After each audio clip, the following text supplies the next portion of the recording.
one sound of the sirens in Grayson Stadium, the Firefighters officially arriving for duty in Banana Ball in 2024. The third team to join the game, along with the Savannah Bananas and Party Animals, a group much different than those two Titanic brands. One representing grit, heroism, risk-taking toughness. Logan Lacey becomes the 5th player in Banana Ball history to pull off a backflip catch.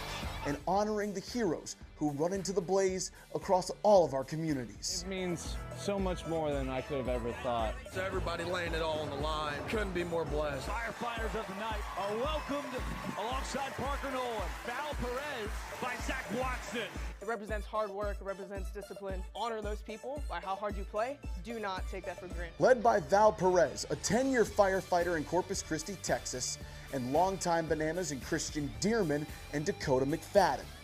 My dad's been a fireman for over, probably 50 years now. My uncle's been in the fire department for a long time.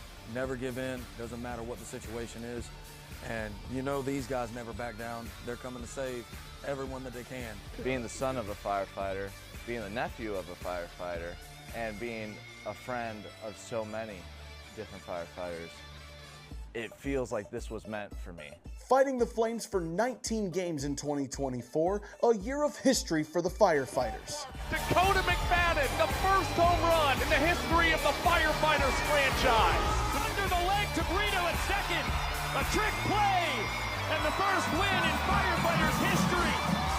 Ham is tagged out, and the Firefighters have won their final game of 2024. And it's the perfect ending for the boys in red and yellow. In 2025, the schedule going to 33 missions across the country, including the team's very first headlining tour, a 3-city journey across Virginia, a barnstorming month that left fans with plenty of fiery moments. Isaac Para behind the back, Green through the legs, double play with the bare hand, backflip, handspring, yes sir! Into center field, is it gone? Oh my goodness! Noah Bridges is the hero in Salem! And a host of new characters, like mascot Bo the Beaver, and the first ever Dalmatian Bat Dog. Chief! Yeah! The blaze spreading to major proportions. The Firefighters playing in 10 major league ballparks, with their first ever win in an MLB stadium coming in Denver last August. The Firefighters stop the Nanners' winning streak at 14 games, and they take game 2 here in Coors Field in showdowns. And they gave us one of the most emotional nights in Banana Ball history. We pause to honor and remember, reflecting on the lives forever changed on September 11th, 2001.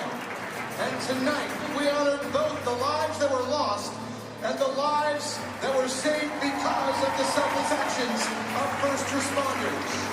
Firefighter John LaStella. Firefighter Chris LeGros. Firefighter Frank Perez. Firefighter Mike Manofsky. And firefighter Chris Schickler. And firefighter Malcolm Moore. 9/11 first responder Port Authority, Lieutenant David Lim.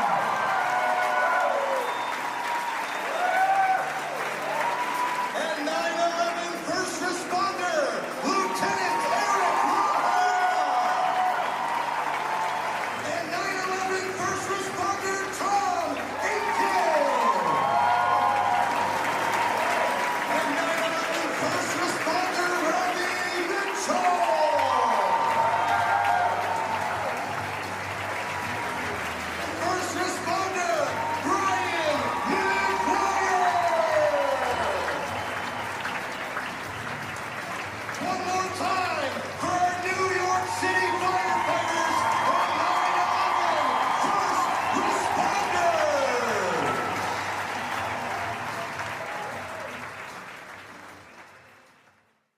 into the postseason, the Firefighters earning the 4th seed after going 6-27, only winning 3 times in 23 chances against the Savannah Bananas, the odds stacked against them going against the team in yellow, until Bradford Webb and Ben Dumb stepped up. Bradford Webb, 6 innings, 6 goose eggs, 4 Ks. He was miraculous.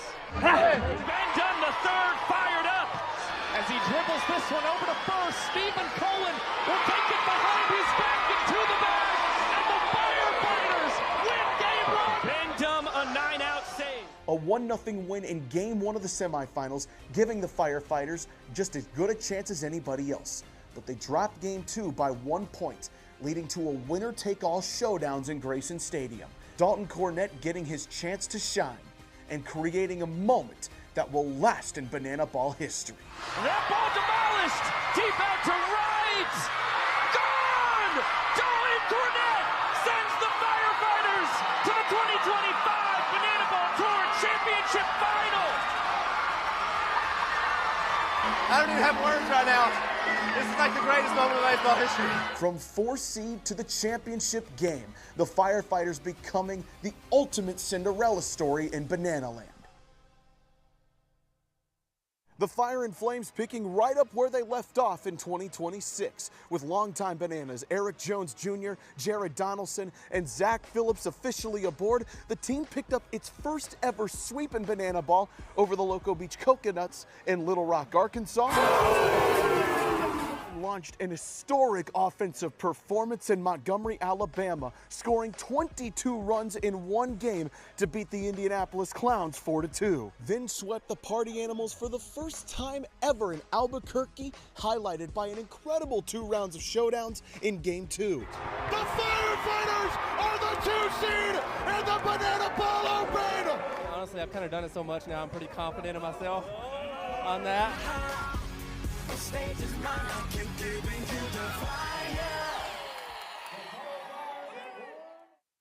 When you enter the fire service, you're entering a brotherhood unlike any other, and you're trying to be the one who is going to save somebody's life every single day, and you're in those high-stress situations. That is a bond unlike any other. So remember, when you put these jerseys on, who you represent. Take honor in that, take pride in that. When you enter this locker room, you've officially entered the brotherhood of the Banana Ball Fire Department. And let's take pride in that. On his first swing with the Firefighters, EJ pumps it! Jared Donaldson strikes out the side, his first frame against the Nanners.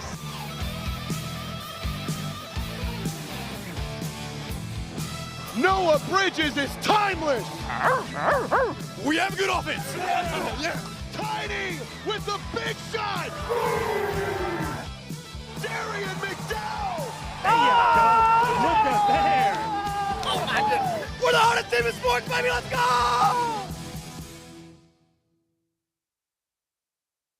All roads lead to the Banana Ball Open. Top 4 teams will battle it out for a guaranteed spot in the playoffs. The Texas Tailgaters, Firefighters and the Banana Ball Open! The Savannah Bananas. the Indianapolis Clowns secure the spot in the Banana Ball Open. We can expect a whole lot of fireworks. It's gone! Backflip catch! Makes the ball disappear! Oh my gosh! How in the world? You're out of your mind! It's gone! It's gone! It's gone! Unbelievable! Kyle Jackson has hit for the cycle! It's a cycle for Jackie Bradley Jr. 22 hits in a game. Banana Ball history! Browns, would you rather be?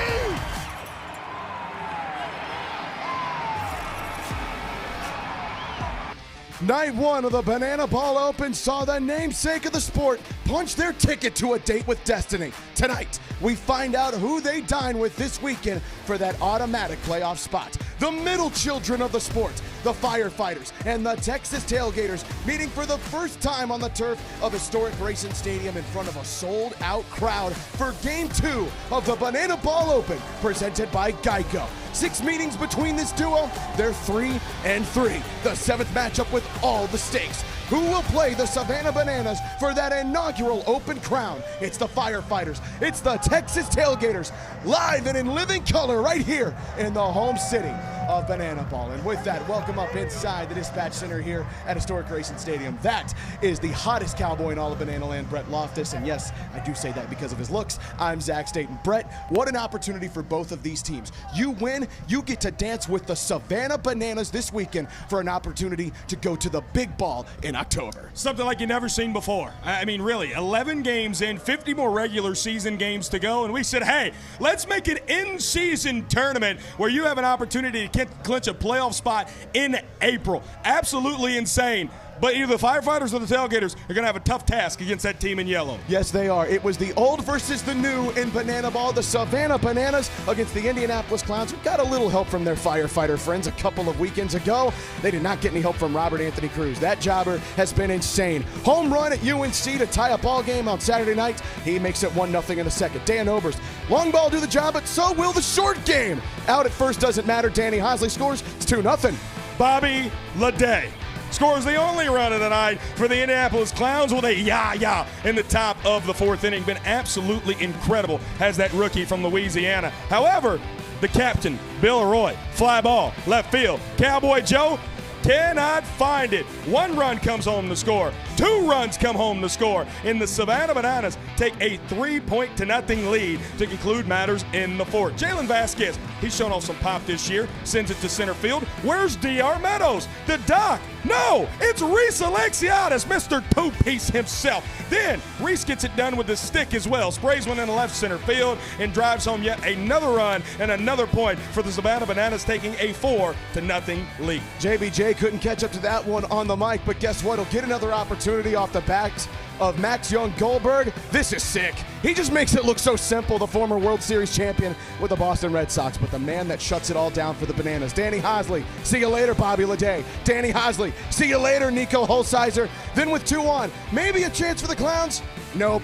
Chris Burgess into the sky. It'll be caught by MJG. And that's how the Savannah Bananas win it 4-0. Reese Alexiadis, your showman of the night after going perfect at the plate. And the Bananas, yes, this won't count towards their World Tour record. They have won 11 of their first 12 games in the calendar year of 2026. 9 hits to 7 there for the Indianapolis Clowns. Couldn't get the timely hitting down. Reese Alexiadis, showman of the night, absolutely had it down. And what are we doing here in Savannah this weekend? It's the Banana Ball Open, an in-season tournament. The semifinals last night and tonight, 2-game series that if it is split between the Bananas and the winner of this game here tonight, the next 2 after evening/nights, then they will play a 2-game series, would immediately go to showdowns if necessary after game number 2. 4-0 we just seen last night. The Bananas the victors. Here tonight, the Tailgaters Firefighters flipping home and away. The Bananas the home team tomorrow night. The Bananas the away team on Sunday afternoon. And by the way, if you win this, the winner is guaranteed a playoff spot in October. Say that one more time. The winner is guaranteed a spot in the Banana Ball Championship League playoffs in October. If my math serves me correct, that's 6 months from now. There's a long way to go, Brett. 50 more regular season games as well, Zach Staten. We'll talk more Banana Ball on the other side.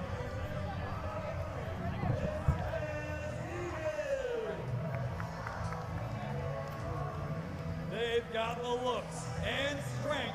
And coming to a calendar near you, it's none other than the Calendar Crew. Put your paws together for our boss, the official Bat Dog, Chief. He's known as nature's firefighter and our highest achiever. It's our tumbling mascot, Bo the Beaver.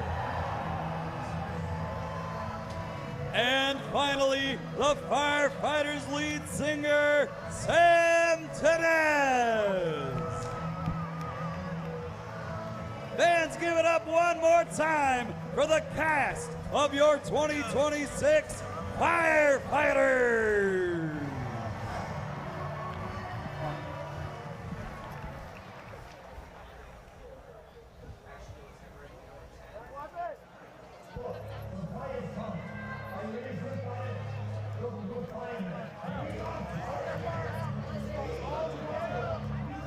The Firefighters are about ready to take the field here at historic Grayson Stadium. Packed house. More than 5,500 on hand to see Game 2 of the Banana Ball Open presented by Geico. Now, the Firefighters got to the 2 seed with a little help from the team they played tonight, but they had to do what they had never done before, and that's sweep the Party Animals, and they did that in Albuquerque. Game 1, last Saturday night. Drew Gillespie on the mound, tie ball game. Lamar Sparks with a man on first. That's an RBI triple. And guess what? It's a 5-4 lead, and they weren't done. Not even close. D-Mac, the OG Firefighter, makes it 6-4 and nobody away. They weren't done. Not even close. Eric Jones Jr., golden at bat, golden hit, golden RBI. Hello, Javon Ray.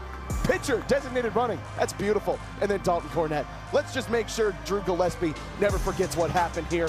4-run top of the ninth solidifies the Firefighters' spot here in the Banana Ball Open. Then, Sunday, oh my goodness, Savannah's just caught a ball in a tie game with 2 outs in the bottom of the ninth. We're going to showdowns. That was incredible, except maybe if you're a Firefighter fan. Showdowns, there is nothing like it. Reese Hampton, down the right field line. Look at this. Johnny Hummel's throw very nearly gets him. Hampton actually stepped on Zachary Bridges' foot, but because it was such a close play, the run scores, and it's a 5-4 game. But Tyner Hughes, the man they call Tiny, comes up big again. To the track, Jason Swan's got no opportunity. Tiny slides in, we're going to round 2. And then after a showdown shutdown from Johnny Hummel, how about Dalton Cornett? Making Dylan Porter have to run a mile to get that one, and his throw won't matter. DC3 sliding in for his 3rd showdown walk-off in his Firefighter career. That might not have been the biggest, but it also might be one of the most important in Firefighter history. So they sweep the Party Animals for the first time ever. And if you think showdowns for Dalton Cornett sounds familiar, you're exactly right, because Brett Loftus, October 4th, 2025, right here at Grayson Stadium, this man goes up against Danny Hosley in the winner-take-all showdowns of the World Tour semifinals. And what'd he do? This is one of the most historic moments in the history of the sport. Just the 4th time ever hit a home run in showdowns. And if there is a home run hit in showdowns, it automatically ends a Banana Ball game. And Dalton Cornett in a winner-take-all showdown to advance to the inaugural Banana Ball World Tour Championship game. DC3 from Pippa-Passes, Kentucky, walks it off in the Cinderella story that was the 2025 Firefighters, capped off there. Matty Warren, more with DC3. Dalton Cornett, welcome back to Grayson Stadium. Now we're hanging out in right field. Obviously, you as a lefty hitter, you love the right side. But the 2 that come to mind, last year in the semifinals for the championships, you hit a walk-off home run right out here. And then at Albuquerque, you pulled a ball down the right field line to send you guys here this weekend to the Banana Ball Championship League Open. Now, being back in Grayson Stadium, obviously there's high stakes this weekend. Is there any intensity that's added to your game today to make sure that you guys get into the finals and maybe secure that playoff spot at the end of the season? I mean, yeah, there's always pressure when it comes down to situations like this, but I think we put ourselves in a good spot, and I think we're ready. Now, you guys have played the Tailgaters a little bit this year, and you know the guys. You guys are pretty toe-to-toe in terms of stats and trick plays and everything like that. What is going to set you guys apart in today's game to really make sure that you can take this win to go into tomorrow? Yeah, I think our offense definitely is going to set us apart. The Tailgaters, they do a lot of trick plays, so we have to match that trick play point because we're the home team. So our offense is going to carry us through this one. You know what? No matter what's going to happen tonight, it's going to be a good game. So, Brett, Zach, we're sending it right back to you. Now it's time to talk about the boys in blue and orange. And let's go back to a week ago where the Texas Tailgaters played the Savannah Bananas in Chapel Hill, North Carolina. A sweep for those boys in yellow. However, it was bombs away and trick plays away in UNC. 7 home runs did the Tailgaters have, and they won the equalizer point as the away team last Saturday night. Nick Lopez won. Taj Porter, the quad father, just snuck it inside of the pole. A big 3-run homer there in that top of the 6th.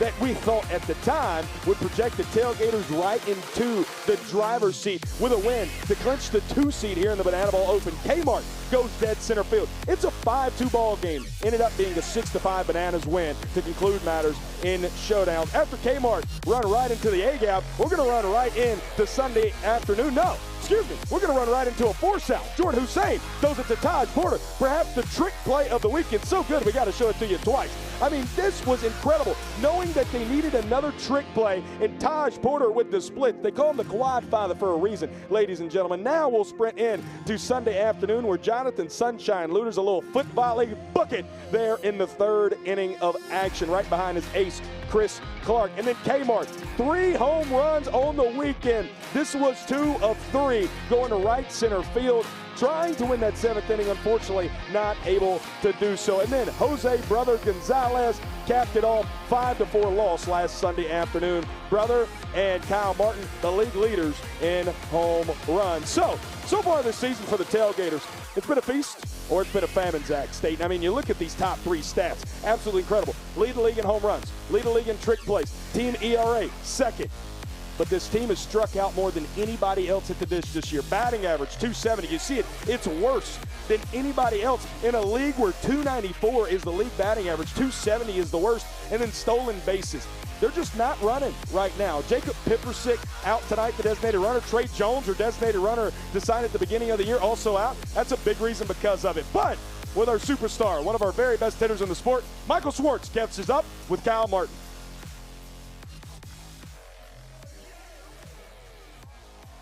Hey guys, I'm here with your 3-spot hitter for tonight, Kyle Martin. Kyle, how are we doing? Hey, real quick, Mike, what do you got going on here? Jersey, rolled up sleeves, come on now. What do you mean? I mean, what's going on? You trying to look huge? All right, well, I'll be honest. The last time I was with you guys and the Firefighters in Scottsdale, you had the whole shirt off. It went viral on our Instagram pages, and I was jealous. And look, my lucky number is also 27. Speaking of Scottsdale, though, I want to get back to that. Whether I'm copying you or not, last time you played this team, what'd you see in them? They're a bunch of fighters, man. Firefighters being in the name and all. They're resilient, they're grinders. They're going to give you a tough game no matter what. You and brother lead Banana Ball with 4 home runs each. What do you have to do with this powerful offense to make sure that you play here tomorrow and on Sunday? I mean, it's going to be a play to win. It's going to be give everything you got of whatever you got today. You know, you're going to have to fight every pitch and just continue on. One thing at a time. From Kyle Martin to all right, Michael Schwartz. We'll have so much more from the Banana Ball Open coming up after this. It is time to learn the rules of our game. And the name of our game is Banana Ball. And in Banana Ball, we have 11 rules. Rule number 1, every inning counts. Now, how do you win an inning? You score more runs than the opposing team. But if the away team accomplishes more trick plays than the home team, they'll be granted 1 additional point going into the 9th inning, called the Banana Ball Equalizer. But the final inning counts the most, where every run counts as a point. Rule number 2, we have 9 innings or a 2-hour time limit, unless. Rule number 3, if we are tied, we will enter a 1-on-1 showdown tiebreaker. That's 1 hitter versus 1 pitcher with 1 fielder. Rule number 4, there is no bunting because if you bunt, you're thrown out of the game. Swing the bat. Rule number 5, the batter can steal first base. Rule number 6, there are no walks in Banana Ball. A ball 4 is a sprint. The runner can go as far as they want until all 9 fielders touch the ball. Rule number 7, batters may not step out of the batter's box. If they do, it's a strike. Rule number 8, there are no mound visits. Rule number 9, the Banana Ball Challenge rule. Each team will be allowed to challenge 1 umpire call per game. And for the first time in professional sports history, you, the fans, can challenge 1 play in tonight's game. Rule number 10, the golden batter rule. Once per game, each team can use any hitter in their lineup to hit at any spot. And finally, rule number 11, the most fans first rule of them all. If anyone in this ballpark catches a foul ball, it will count for an out. And those are the rules of Banana Ball. Boom, baby.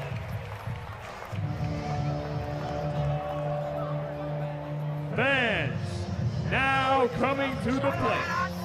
He's the biggest of the big, the toughest of the tough, and the baddest of the bad. He just got his CDL license to drive this fire truck. Noah Bridges is bringing up a young home run hitter. We call them home run heroes here in firefighter land. Good. He's about to potentially walk one off here on the Texas Tailgaters. Hey, that would fit what the offense has done here for the Firefighters over the last couple of weeks. It's really been a measure of the first 3 weeks for the Firefighters versus the last 3 weeks. Those first 3 weeks, boy, it was tough sledding. They scored just a combined total of 3 runs in this very ballpark against the Savannah Bananas in weekend 2 of our sport here in 2026. But the last 3 weeks, 354 average, that leads the Banana Ball Championship League. 75 hits, 66 runs. Heck, you want to take that back to Arkansas when they played in Little Rock in week 3. They have now scored 83 runs in that span. That's most by 15 runs in that span. I got another one for you, Staten. Let's do it. 18 walk-offs, which is second in all of the Banana Ball Championship League. It hasn't just been these stats you've seen on the screen over the last 3 weeks. It's been the timely hitting as the home team, which the Firefighters are here tonight against the Tailgaters. These Firefighters, the rejuvenation of this offense from 25 to 2026 has been absolutely incredible. Speaking of the rejuvenation, this young man's coming home, Staten. The 4-year-old's about to walk off the Tailgaters in the pre-show, and he does it. Gets a lift off from Zachary Bridges. That just goes to show you how good it truly is to be a bat swinger here for the Firefighters. Please go nowhere. We're having fun playing Banana Ball on the Banana Ball Open, presented by Geico.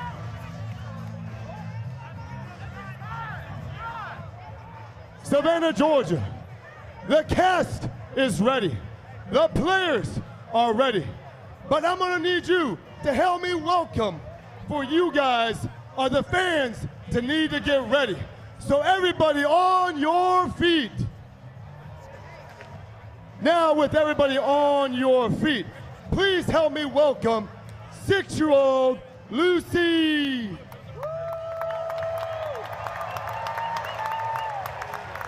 Alrighty, Lucy, you're gonna be our fan warm-up for today. So all what's gonna happen is that this whole sold-out crowd here in Savannah, Georgia, has to do whatever dance moves you do. So, I need to know, are you ready? Yeah! Alrighty, cue the music.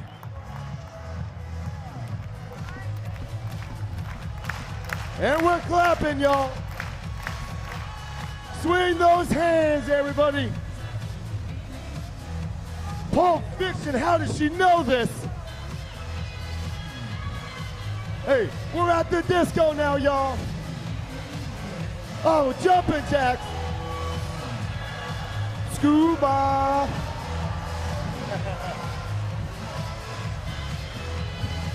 Give it up, y'all, you're doing good.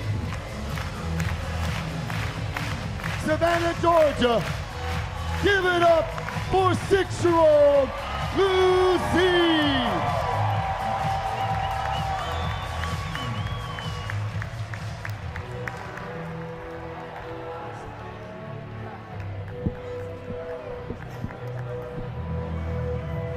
Ladies, gentlemen, boys and girls, hot shots and smoke shows from around the world. Tonight, you and thousands of your friends here live and millions more watching at home have gathered to witness something beyond your wildest imagination.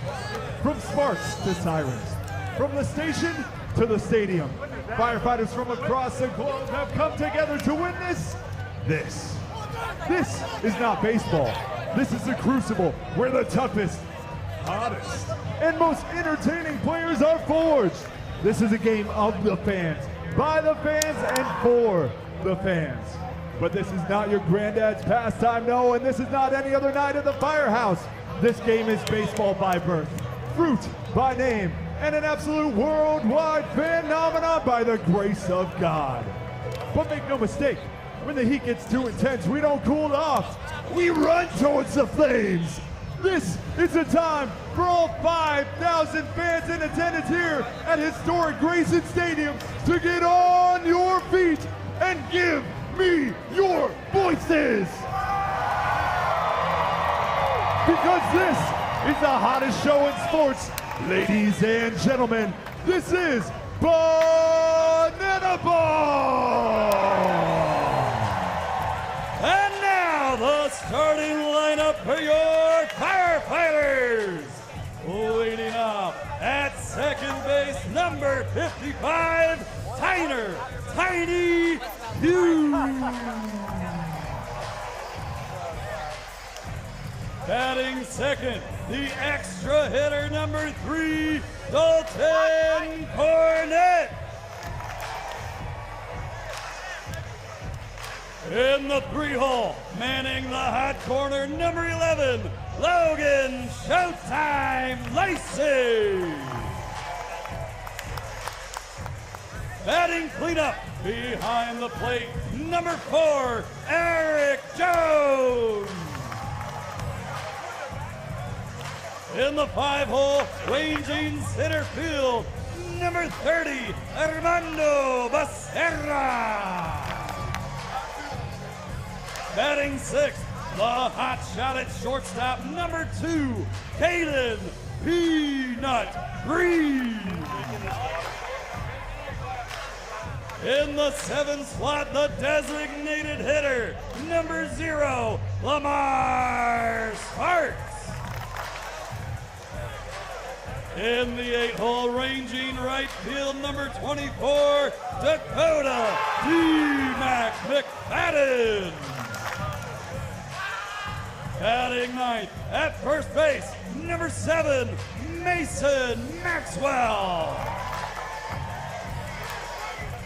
And the decky, ranging left field, number 9, Noah Bridges.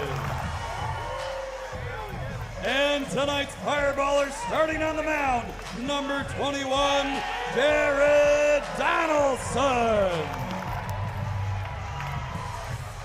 The Firefighters are led by Battalion Chief Val Perez. Captain Through the fire and flames, the Firefighters take the field for a matchup in the Banana Ball Open presented by Geico against the Texas Tailgaters. From the starting lineups to the national anthem.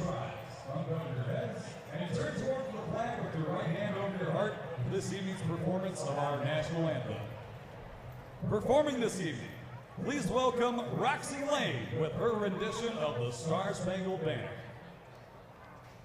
Oh, say, can you see by the dawn's early light what so proudly we hailed at the twilight's last gleaming, whose broad stripes and bright stars through the perilous fight, o'er the ramparts we watched, were so gallantly streaming, and the rockets regular, the bombs bursting in air, gave proof through the night that our flag would still live.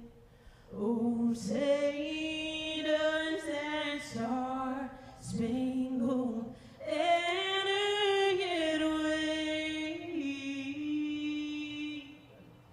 o'er the land of the free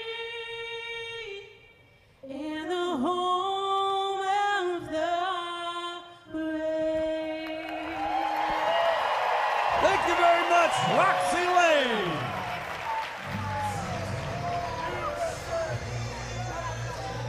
What a lovely voice. The Firefighters and Texas Tailgaters lighting them up in Grayson Stadium. We are just a few moments away from finding out who will play the Savannah Bananas in the inaugural Banana Ball Open Championship Series. Both of these teams have very good claims to make it, both with their pitching, their fielding, and with the Firefighters, their hitting. We take a peek first at the defense of the Fire and Flames, led by their infielders. It's Tyner Hughes at second base and Caden Peanut Green at the shortstop position. Through the World Tour so far, 18 and 17 trick plays respectively between that bunch. Eric Jones Jr. at the catcher spot. Mason Maxwell will be your first baseman. Dakota McFadden is not a right fielder. I don't know the last time he's played right field, and he's not going to be out there. It's because Smoke South Trimble is your designated fielder. He'll be the one in right field. The Texas Tailgaters know all about Smoke. A couple of weeks ago in Scottsdale, robbed Kyle Martin of an extra base hit. potentially a home run. Correct. I mean, that was quite the catch. If Indy Stanley doesn't make the catch, he makes it UNC last weekend. I mean, those are the 2 catch of the years that we've had thus far, plays of the year even that we've seen thus far. This Firefighters defense, again, trick plays don't necessarily jump off the page as if the party animals, the Bananas and the Texas Tailgaters do, but still just such a solid defense, and obviously led by your shortstop there. Maddie Warren, she's out there with the starting pitcher tonight, Jared Donaldson. What y'all got going on down there? All right, this is good enough for Albuquerque. I think it's good enough for Grayson Stadium. You ready? Trying to back. Let's do it.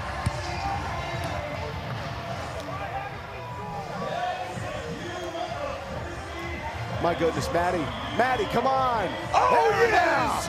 There it is. Jared Donaldson. Maddie Warren, that might be a world record for shotgunning Red Bulls. And now from the Red Bull to the mound, Jared Donaldson steps up for what has been his tremendous start to the World Tour here. His first one with the Firefighters, 3 years spent with the Savannah Bananas, picked in the 2nd round of the Banana Ball player draft back in November. And Jared Donaldson against the Texas Tailgaters a couple weeks ago in Scottsdale, Brett, was unbelievable. Wonderful. We're going to highlight that later on in the broadcast. 16 strikeouts Donnie has this year, which is 3rd in all of the Banana Ball Championship League.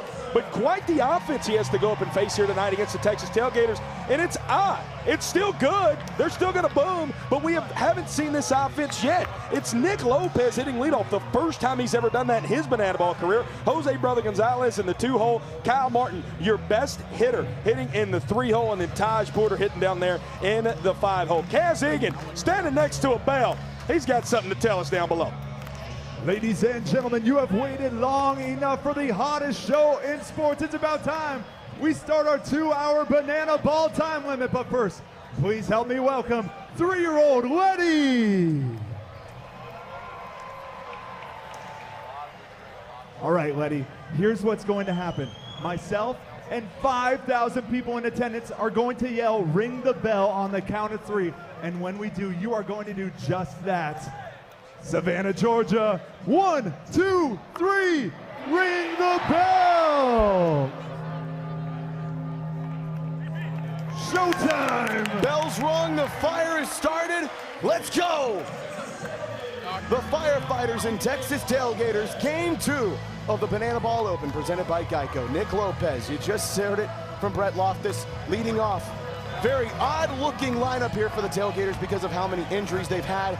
But boy, if there's anybody to lead it off, it's the man they call Lopey. Jared Donaldson looks a little too outside, ball 2. This is a man who is known for 2 pitches, his heater and his splitter. Talking to Eric Jones Jr. as he throws in the 2-0. It's low again. That splitter is so vicious because you have to respect the fastball. And then that splitter just moves ever so slightly. On a 3-0 count, throws it right down the heart of the plate for strike one. Lopey's going to take his walks, and he's quickly gotten ahead here, 3-1. Or his ball 4 sprints, I should say, in Banana Ball. Ball 4 sprint defense already in this one for the Firefighters. Fouls that one off, and Jared Donaldson works it back full. Was talking to his father earlier this afternoon up in the stands. He's as plussed as you've ever seen him, getting to see his son pitch in Grayson Stadium with the Firefighters. Full count. Lopey picks that one up off the ground. It's a ball 4 sprint. So now all 7 fielders behind the pitcher must touch the ball before the play can be stopped with a tag out. And Lopey will just take it first, but already a good start for the Tailgaters. When you got your DH and your EH hitting in the top of the order, it's pretty good. Your designated hitter there, Nick Lopez, and now one of the very best hitters in the entire sport through the first month, Jose Brother Gonzalez. Again, Brother, 4 home runs, tied for the league with his teammate Kyle Martin in Banana Ball thus far. And Brother's amped up for the night. I've never seen the Tailgaters so loose before a Banana Ball game as I have here today. They had a speaker on the field during rehearsals, playing all types of moves. A little Glorilla. Glow! Yeah, Glow! You know about that statement? Not as much as the Texas Tailgaters seem to know. A strike 2 fires by Brother. Jared Donaldson ended a pristine 8th inning in Scottsdale with a strikeout of Brother on a splitter, and he gets him swinging out his shoes there. Strikeout number 1 for Donnie Day. Donnie says, cool out. 16 strikeouts in her in this one, as we mentioned, top of the show. 3rd in all of Banana Ball. Gets strikeout number 1 here tonight. Had 5 strikeouts in 3 innings of work a few weeks back when he faced the same Tailgaters team in Scottsdale and earned the win. Maybe one of the coolest home runs, not just this year, but in Texas Tailgater history, came off the bat of Kyle Martin. Golden at bat, Frisco, Texas, night 1. It's a night Brett Loftus will never, ever forget. And then 3 more of them last weekend in the football stadium at Keenan Memorial. Kmart, he's real big on 1 RBI a game and wants a home run every 3 games. So far this season, 12 RBI and 11 ball games, and those 4 home runs as well. Kmart, again, has just had a wonderful, wonderful start to his rookie campaign at the young age of 33 years old. He still has 2 balls and 2 strikes here against Donnie. What do you say about him? Welcome to the unction. Welcome to the unction. Welcome to the unction. Hey, if that unction, though, brings patience, then it's good on him. 12 ball 4 sprints for Kyle Martin. Also leads the Banana Ball Championship League. 2-2 count. Rings that one out to right field. South Trimble slides down to a knee to make the catch. And 2 away for the Firefighters. That one was stung to right field, but South had a beat. If we had exit velo, I'd bet you that was in the triple digits. Smoke Trimble had a trail follow him of Smoke trying to slide and catch that one for out number 2. One of the more impressive rookies here so far for the Texas Tailgaters has been Jordan Barth, as he sends that one screaming to the coach that picked him in Joe Mikulik. Barth coming in as one of the greatest pickleball players. Racquetball. Racquetball. I make that mistake every time. That's just going to be a bit from now on. How many sports can I say Jordan Barth is an international champion in? Racquetball, 20 national and international championships on his resume. 293 hitter, and he's going to slap that one into center field, a base knock. Armando able to look Lopey back into second, so he'll just move from station to station. But a nice piece of lumber there for Jordan Barth. And now a guy who really got going at UNC last weekend, the quad father, the biggest, the largest, Taj Porter. His Saturday night ball 4 sprint single home run in UNC. And again, you see that below 200 batting average. Taj is starting to find his way again, that yah-yah he had last Saturday night. And a guy that he's faced a lot. Faced him in the yellow the last 2 years in Jared Donaldson. Now getting to face him yet again for the 2nd time this year. Donnie against the Tailgaters in Scottsdale gave up just 1 run of damage. That was it. Struck out 5 and earned the win. He'll have to try to get out of some trouble here as that one catches the outside too much. 2 balls, 1 strike. Donnie last weekend started for the first time as a visiting pitcher against the Party Animals on night 1 and did the job just fine. 2-2 count. 2 on, 2 away. Oh, EJ wanted it bad. Donnie's walking halfway to the dugout. It was a good pitch, Zach Satan. It really was. It was a good pitch from Jared Donaldson. Now he's a pitch away from either allowing the Tailgaters run or getting out of this one. Let's take a replay. Ooh, buddy. 3-2 count, and Donnie says, go sit down anyway, and the front flip over the first baseline. Donnie said he wasn't going to do it unless he was fired up. I guess that qualifies. Donnie Day off to a tremendous start, 2 stranded for the Tailgaters. Tell you what, I seen Donnie working out earlier, getting a pump in about 45 minutes before the game started. And yeah, it must have been leg day. Look at this. Hum now, Donnie. Gets a big ponche to get himself out of that top of the first. Let's take a look at how the boys in blue and orange are lining up defensively. The team that leads the trick play battle in all of Banana Ball, the Texas Tailgaters, with 119 of them. The 2 guys that lead the league individually, the shortstop there in 5 are Jordan Hussein, and your designated fielder, who you'll see at 2B second base the entire night, Jonathan Sunshine Looters. But perhaps my favorite thing about this defense is our battery. The quad father behind the plate, catching his best friend and college teammate, an all-star here in Banana Ball a season ago, CD Christian Davis. 30 trick plays has he induced behind him this year. His career, though, versus the Firefighters, his 4th all-time start, a 2.7 ERA in 10 innings pitched. And the Tailgaters, 2-1 in those starts, including a win that they picked up earlier this year in Scottsdale. CD has earned 7 points. 7 points in 10 innings pitched against the Firefighters. The biggest stat that jumps off the screen here for CD. Hopefully we can play some sweet, sweet music against this Firefighters lineup here tonight. CD, what was more impressive about that Scottsdale outing, did it with no strikeouts. Yep. That was unbelievable. Just induced a lot of contact. There's Tyner Hughes, who leads off what has been an absolutely vicious lineup for the Firefighters over the last month. Right now they have 7 batters above 300. That just seems impossible given the way that they hit last year. The guy you want to take notice of is Caden Peanut Green in that 6-hole. 469 average, 581 on base percentage. Both of those lead the Banana Ball Championship League early on here on the World Tour. And this is a guy who hit just about 250 last year. To say he's taken a superstar leap, and yes, it's early, would be a massive understatement. But the guy at the plate is Tyner Hughes. He has never batted leadoff outside of a couple of games in JUCO.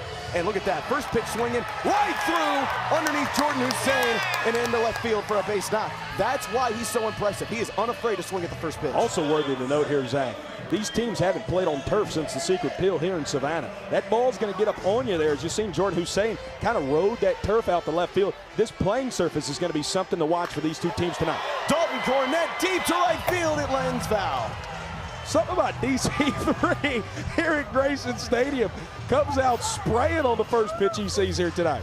For some reason, the Firefighters also really want to swing. That's 2 pitches and 2 swings. And that one lands just a couple of feet feet to the left, excuse me. Dalton Cornett might have scored a run. Swings again, bouncer right back up the middle. This might be 2. Hussein through the legs, throws back over to first. Not in time, it'll just be 1, but it is a trick play. You can call that one in. Yeah, Jordan Hussein, man. That was quite the play there up the middle from him, as he did go between the legs and stepped on the bag. Fielder's choice is how we will see Dalton Cornett reach. Looked like a trick play to me, but we'll wait for the official scoring. Logan Lacey takes a big, healthy swing at that one. Lacey this year, in game 1s, has only had 1 hit. Game 2, for some reason, he just seems to work everything out. So you can make the argument this is game 1, game 2. What? Yep, correct.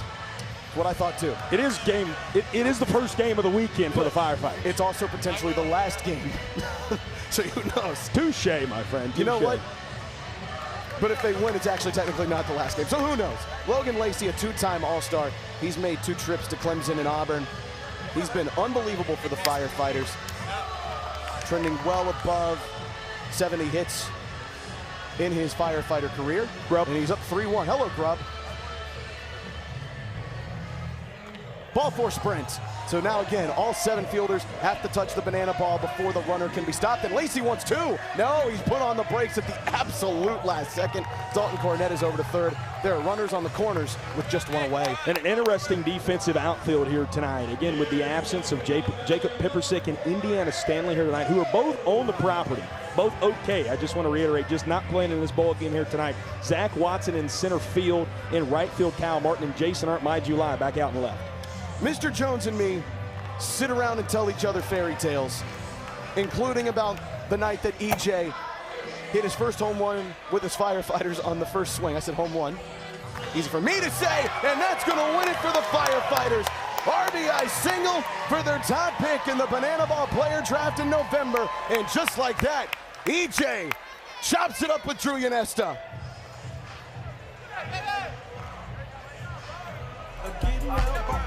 Bow. Bow. Bow.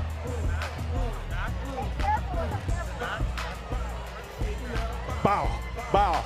Bow. Do it, Zach. Yeah. Yeah. Yeah. Yeah. Yeah. This is how you know Brent Lothis is for Banana Ball. He's dancing even though his team just got walked off in the first inning. What a play there for Eric Jones Jr. 1 swing, and we go to Scottsdale now, where the Texas Tailgaters and the Firefighters had a magical weekend. Yeah, just talking about Seat Dizzle, man. Christian Davis into 7 trick plays behind him, and as you mentioned, no strikeouts in that Game 1 outing against the Firefighters. 4 to 30 through, gave up just 1 run, which was a walk-off there in the 5th inning of work. 3 points he earned, and again, trick plays induced that bottom line, 7 of them, but through 5 innings or 4 1/3 of work in the 4-2 Friday night win in Scottsdale, Arizona. You see Indiana Stanley, a little tip drill and double book it between him and Jose Brother Gonzalez. That was Game 1. Game 2, it was all Donnie. It was Donnie Day, to say the least, in Arizona. The man hadn't slept in 66 hours. He comes back in off a red eye from Atlanta. And look what he does. I know you can't see him behind that slab, but just take my word for it. That dude was unreal. Look at him, fired up. Taylor Justice, one of the hottest batters in Banana Land, gets swing and strikeout, and then Jose Brother Gonzalez on a 3-2 count. Could have walked off the inning. Instead, JD, huge strikeout. That's 5 for him on the day, earns him a big W. So you look at Jared Donaldson there.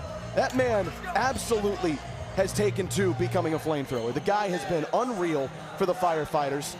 16 strikeouts, as you said. He got 2 in the first inning here on the Banana Ball Open. By the way, again, want to point this out. The stats here this weekend over the next 3 to 4 days will not count towards your World Tour stats. So if you go on Banana Ball bananaball.com/stats. Shout out to our friend Josh Talevsky. You'll see a new tab for the Banana Ball Open. And how about this dude? Hitting over 400 coming into tonight. Taylor Justice. He was franchised for a reason after last year. He's been absolutely wonderful. 3 home runs, which is second on the Tailgaters to both Kyle Martin and Jose Gonzalez, who, again, lead the league in that category. Taylor Justice has had quite the sophomore season thus far in Banana Ball. He's just had so many important hits for this Tailgaters team, if I could spit that one out there. 3-1 count. Donnie in danger of putting the first runner aboard for the second straight inning, and that's exactly what he'll do. So another inning that starts with a ball 4 sprint. Taylor Justice rounds first and then just stops there. Firefighter ball 4 sprint defense getting a little early work here at Grayson Stadium. And we're going to see the Banana Ball debut of Jose Gutierrez, who is the designated runner tonight for the Texas Tailgaters. Again, a Banana Ball Open debut nonetheless, as he's going to come on and run for Taylor at first. Mac Danford is somewhere in the crowd. Smoke too. You might think I chose this way of living now, but it chose me. You can hear me coming with a 6-2 humming. Guns and Roses bumping through a 12 in the floor. I don't need nothing but a spot out in the country. I smile when they say that I ain't me anymore. Ain't a thing changed out here but the money. You try to mix it up, but let me tell you something. Same liquor in my Dixie, same rowdy bonds with me. I'll be laid up in the dirt before you ever take it from me. So take the boy out the truck, take the boy out the mud, put him up in a PJ, he'll still try to get them boys stuck. So line them up, turn it up and keep it running. Say whatever you want, but I'm anything but new to country. That he's not. Macadoodle. He ain't new to country. He ain't new to Banana Ball. And he has been on quite the fiery start here the past couple of weeks. He's got an extra base hit in 7 out of his last 8 ball games. And what a walk up there from Macadoodle, man. Little Bailey Zimmerman. What you know about him? What you know about Bailey Zimmerman, Zach? Not very much. I've seen him perform live at College Game Day back in October. There you go. He's not a very tall fella. Shout out to Athens, no? Not a very tall fella. You don't lie, huh? Danford high in the sky. Peanut looking potentially for a trick play. Tip drill. Oh, Noah Bridges just slides on in. No, it was Armando who caught that one up. So, hey, it'll do the job. Trick play, call him in. Little confusion there. Won't hurt. My lips wouldn't work there. It's still not working. Look at that. Oh, Armando caught that one in between the legs. Potentially. I need to wait and see that one again because it looked like he snuck it in at the last second. Could be 2 trick plays. Instead, we'll just score it as 1.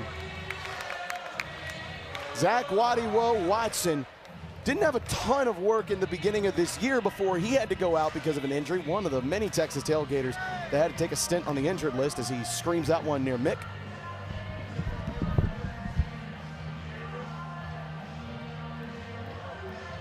Former firefighter himself going up against his former squad, moved to the Texas Tailgaters last year. He's gonna rip that one right to Quinn. He had the arm outstretched, couldn't make the play. That darn netting. He and Chris Sachi had an opportunity. Waddy into foul territory. Smoke and Mason Maxwell giving a chase. Could they get to it? Nope, they will not. Lands in the bullpen foul. Perfect opportunity for fans, by the way, here at Grayson Stadium. Down the party deck in the right field line. They didn't take advantage. I mean, I'm thankful for that here at this point in the ball game, obviously. What's been crazy is the Firefighters, this is their 12th game officially in the calendar year of 2026. They've not had one fan-caught foul ball for them. Just an oddity. Waddy swings, misses. Strike 3, and Jared Donaldson is working on all cylinders right now. His 3rd K of the ball game. Again, he had 5 of them in 3 innings of work in Scottsdale. Something about that splitter, man. He can throw it. It's almost 2, maybe 3 different pitches right there. Do it way out of the zone. Will get you a get me over strike every so often. And then again, a big whiff.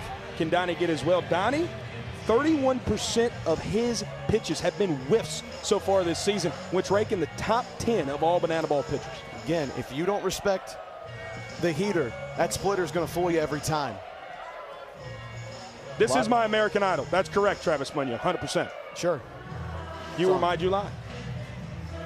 And right now, he's got a 2-2 count with 2 away and 1 on.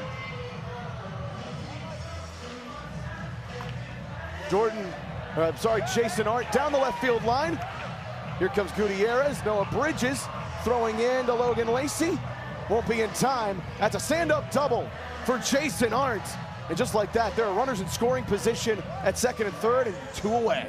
You were my extra base hit. Jason Arndt continues to leg out those extra base hits again. He had a point in the year. We had a 4-game hitting streak. After Zach Watson got healthy, Indiana Stanley was still healthy at that point in time. Again, kind of returned to his entertainment role. But when he's been in the lineup, he's been good. This ball gets away. Gutierrez coming home. Throw sails over Donnie's head. And that's how the Texas Tailgaters score their first run of the ball game. Donaldson slams the fist as EJ, the throw might have been in time if he could have lowered it down a little bit. But either way, Donaldson gives up his first run, and hello, the Texas Tailgaters are at home. Jordan Hussein's got to go away. Now there's not. Ultimate chaos is erupting here at Grayson Stadium. Welcome to Banana Bowl. No run cellies in the middle of ABs. J5 swings and misses. So it's a 1-1 count, already one across here in the run column, as you see on our brand new, beautiful score bug here on the Banana Ball YouTube page. Firefighters earned a point off the bat of Eric Jones Jr. in the first inning. Speaking of that score bug, this will be pitch number 47 for Jared Donaldson. Really running that number up early here, not even through 2 innings yet. And swings and misses. So the 4th strikeout of the game for Jared Donaldson, but not before a wild pitch gets away from EJ and gives up the first run for the Tailgaters. It's a 1-0 game going into the bottom half of the second inning, and the Firefighters got a little bit of damage to come back from. Hey, there's something going down in the field. First things are first, apparently. Yeah, and those first it's actually things not on the field, it's here. About the Firefighters. Yes. 6-5, their first ever winning record in Firefighter franchise history. And then last weekend, so many first Sac State. Yes, there were. 3-game winning streak officially put in the books against the Party Animals. Their first ever sweep of the Party Animals. By the way, it's just their second sweep ever. The first one coming in Little Rock, Arkansas against the Loco Beach Coconuts earlier in March. And this is their first Banana Ball Open appearance. By the way, Banana Ball Open presented by Geico. It's everybody's first Banana Ball Open appearance except for the Coconuts and the Party Animals. There's always next time. And I think those first things first, when you look at it, the biggest first, again, that first Banana Ball Open appearance, being able to do what they did last weekend to lead them to getting the 2 seed en route to being the home team here tonight against the Texas Tailgaters. Christian Davis back out there on the bump. This is very important. We've talked about the points earned for Christian Davis in his Banana Ball career against the Firefighters. 7 of them in 10 innings pitched. Lost that first inning. This is a big, monumental mark in this ball game. It seems like early on, Zach, being up 1-0, CD gets a clean inning. We're back tied at 1 point apiece. He didn't give up his first point against the Firefighters in Scottsdale until the 4th frame on the Saturday contest out in Arizona. He is 10-4 on points earned versus lost this year. So very early damage, very rare for CD. But he's got a chance to get it right back here as Armando Becerra comes up and swings at the first pitch he sees. And again, you can see it with the Firefighters. Their MO is simple. We're going to be aggressive at the plate. It's something that Drew Yanesta really wants him to do. When you swing the bat, your AB should be over, and that's going to be AB over for Armando as he knocks one through into right field. Another single, the 3rd single of the game for the Firefighters in this very early contest. And now up to bat is, quite frankly, the best hitter statistically in Banana Ball. Caden Peanut Green, 469 average, best in the league. 581 on base percentage, best in the league as he looks at one outside. And by the way, he's got a little bone to pick with CD. He had the Adele walk up in Arizona, and after that got 4 straight bad ones for a ball 4 sprint. He wanted something to hit. Over to Jordan Hussein, in between the legs, Sonny between the legs. It will go down as a fielder's choice, but a trick play for J5. Bucket. Jordan Hussein, his 2nd trick play of the ball game. And again, that's a big one there. The Tailgaters, as the away team, trying to clinch that equalizer point. It's never too early to get those trick plays going. J5's got both of them here tonight for the Tailgaters. If there's one guy who could end the inning with one swing of the bat, it's the guy up now. Lamar Sparks, as he darts one into center field, and Zach Watson right underneath it, will not even try the trick play. Gonna throw Peanut back to first. What a great play by Taylor Justice, who bodied that banana ball to keep it in front of him. Again, Waddy, I think a little depth perception, seeing Peanut way off of first, but Taylor Justice being able to body that banana ball. Great play, and now D-Mac, a chance here to continue this inning. Big Diesel coming on in. After the first 3 games of the year, D-Mac was benched because, quite frankly, just wasn't hitting up to the way that he thinks is the standard. Was brought back in for his first ABs in Montgomery, and since then has really found his swing again. Right now, as we speak, the man has 7 hits in 9 games, but he's back up to 333 on the average. Looks at one he thought high, instead it's going in there for a strike. Tailgaters could get their first point if they can put this one down right here. D-Mac wanted to send that one across the road to B-Road in our offices. Instead, it goes down as a strike. It's a 2-2 count with 1 on. 2 away.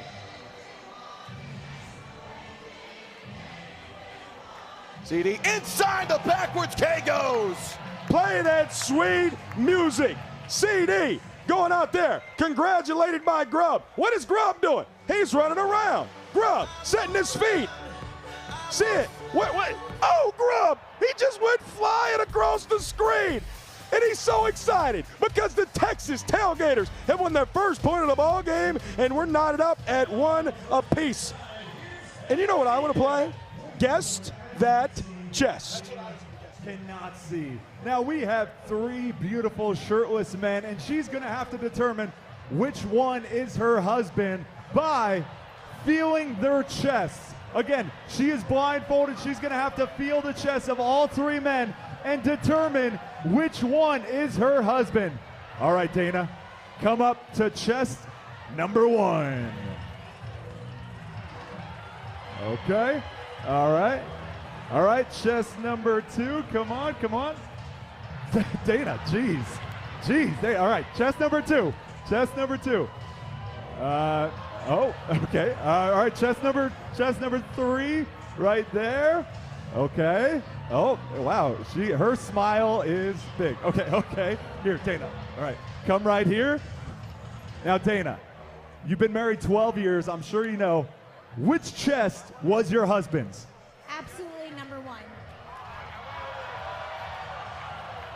1. Dana, take off your blindfold and meet your new husband. Ladies and gentlemen, that was, oh God. That was Guess That Chest. I guess, all right, let's get out of here. Oh. That woman got the chest wrong. She could not guess her husband. She guessed instead Mr. December, Ray Jazz. And that was a mistake. Her husband will now have bragging rights and a qualm against her for the rest of time. Also want to give a correction here. 1 trick play apiece. 1 trick play apiece. The first trick play of the ball game was there from Jordan Hussein in that 2nd inning. 1 point apiece as well as Nick Lopez, 2nd time through the order here, as he's had 2-0. The leadoff hitter tonight, the first time ever in his banana ball career for these Tailgaters. Earned a ball 4 sprint on that first trip. And he'll line one by Vincent Chapman, who was for some reason trying to make a play. He and Mick stare right at each other for a moment. Mick wasn't thrilled. He was trying to go for it. We play on. 2-1 count. Lope trying to send that one to the right field bleachers. He will not. And it's a 2-2 count once again. Donnie. Oh, boy. A little low. EJ trying to frame it. Donnie has had a couple where he's been absolutely gasped by the decision. The first one he was upset about, probably a strike. That one, a little low there. Good call from Trey Hudson. Payoff pitch. Lope into right field. The Magic Man underneath it, and he tried to go for the tornado catch. It won't happen, and it's going to go down as a missed trick play, and Lope's into second. And with it only being 1 trick play apiece now through 2 frames here in the top of the 3rd, that's a smart place to go for it as the away team. However, when you don't get it, leadoff runner in scoring position, and your starting pitcher now creeping into the 50s in his pitch count, this could be an inning where the Tailgaters could really get into it. So now Donnie really going to have to shove for all he's worth here with a runner on second, nobody away, and the guy coming up has home run power for days, and he tried to flash it there. Said that one goes back foul.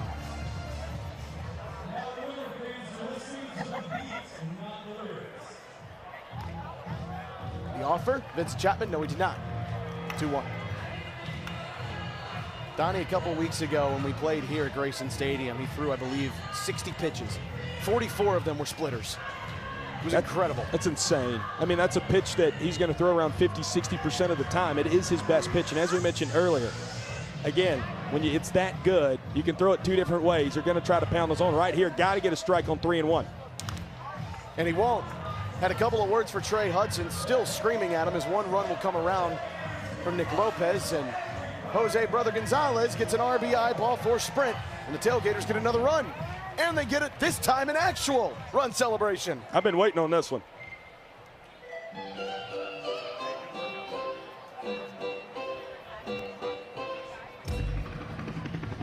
Smile, Jimmy Lewis, smile! Yes!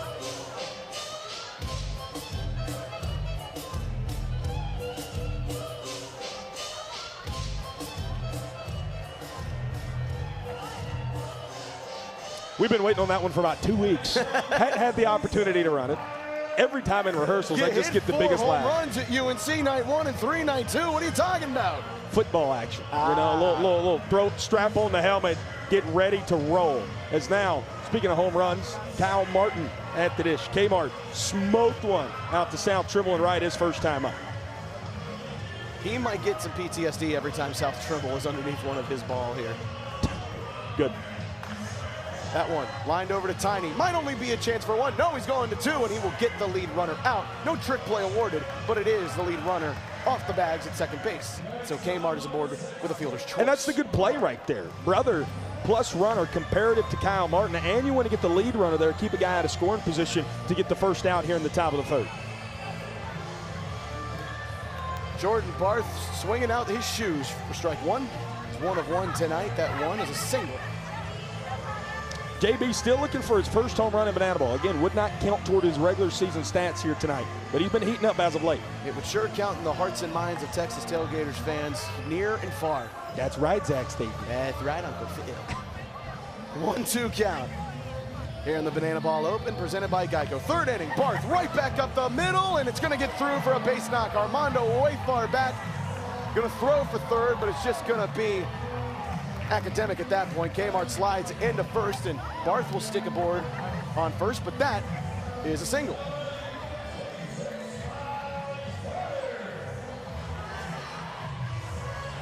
So runners on the corners. Nobody away here, or 1 away, excuse me, for the Firefighters. Really could use a double play right here and right now as Taj Porter goes swinging to try to send one back out to the scoreboard. Outside, ball 1. Runners on 3rd and 1st. Javon Ray is running out to the bullpen, maybe just to get some light tossing in. Doesn't look like there's an urgency yet to remove Jared Donaldson from the contest, but this approaching 70 pitches, and we're still early on in this Banana Ball season. I don't know, depending on if you get a double play or not, may depend on if you see Donnie in the 4th. Donnie trying to go back to that one on the inside. That's one that really has made him mad from Trey Hudson. That one looked to be a bit inside. 2-2 count. Porter right back up the middle. A second run's going to score. RBI single for the Quad Father. The biggest, the largest. I told you, UNC is exactly what he needed last Saturday night to get his 2026 campaign going. And now the 2nd run of the inning here for the Texas Tailgaters, as Jose Gutierrez is going to come on the run for Taj Porter over at 1st. And the hottest hitter in this Tailgaters lineup, Taylor Justice. Deep left field. Bridges has it for out number 2. Won't try for the trick play. Instead, just make sure Jordan Barth goes to 2nd again. And the Firefighters get a desperately needed 2nd out here. The Tailgaters already with 2 runs across. And Jared Donaldson, this is really the first time we've seen him tested like this here in 2026. Guys went back and watched a lot of film. That was the noise in the locker room, going back watching a lot of the film in their at-bats against Jared Donaldson from Scottsdale, making those adjustments. How can Mac Danford make an adjustment from his first AB? Maybe like that. Noah Bridges chasing back, gonna land at the track and on the wall. One run is in. Danford going to 2nd, he'll slide in safely. RBI double, and it's 3 across for the Tailgaters. Macadoodle, that guy has just been on fire. Now 8 out of his last 9 games has he gotten an extra base hit. The pride of Grand Ridge, Florida, and Reddy and D.D. Danford. That young man has been on fire for these boys in blue and orange. And the nightmare is still not over for Jared Donaldson. 2 runners in scoring position with 2 away as one finally touches the outside part of the black, according to Trey Hudson. Our umpires tonight, Seth Markham over at first, Bryson Wheeler at second, Vince Chapman at third. Owen Ballard down the left field line. Donaldson goes back inside, and the long-lost Cole family member, Mark Cole, is in right field. 2-1 count. Donnie takes a deep breath, throws, and gets another swing from Waddy. He struck out swinging his first time up in the second inning. And he swings and misses, so the fifth strikeout comes after a 3-run frame. Jared Donaldson really giving it to Trey Hudson as we go down to the field with Jolie Chabala for Bananas Foster. Ladies and gentlemen, please welcome to the field from Bananas Foster, Jolie Chabala. Across the United States, there are over 400,000 children and teens in foster care without a permanent home. To raise awareness and support this community, we created Bananas Foster, the official nonprofit of Banana Ball. Our organization is dedicated to celebrating the foster care community while educating and inspiring others to get involved. Tonight, we are celebrating the Fitzgerald family. Brian and Kendra have been a licensed foster family since 2018. They're dedicated to having a relationship with biological families in reunification and ensuring that they have a safe and loving home for children while in care. In total, they have welcomed 20 children and teens into their home. Fans, please welcome to the field the Fitzgerald family for making a difference right here in our community.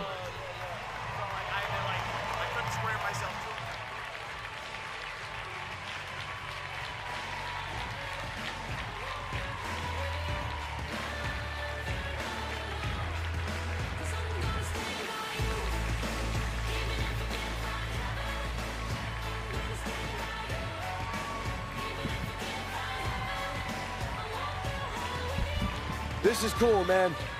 The Fitzgerald family celebrated here at Grayson Stadium in the Banana Ball Open. You want to help families like that in the foster care community across this country, just text BUNCH to 50155 and support Bananas Foster and so many great families like the Fitzgeralds who have done so much for so many kids in need here in our community of Savannah.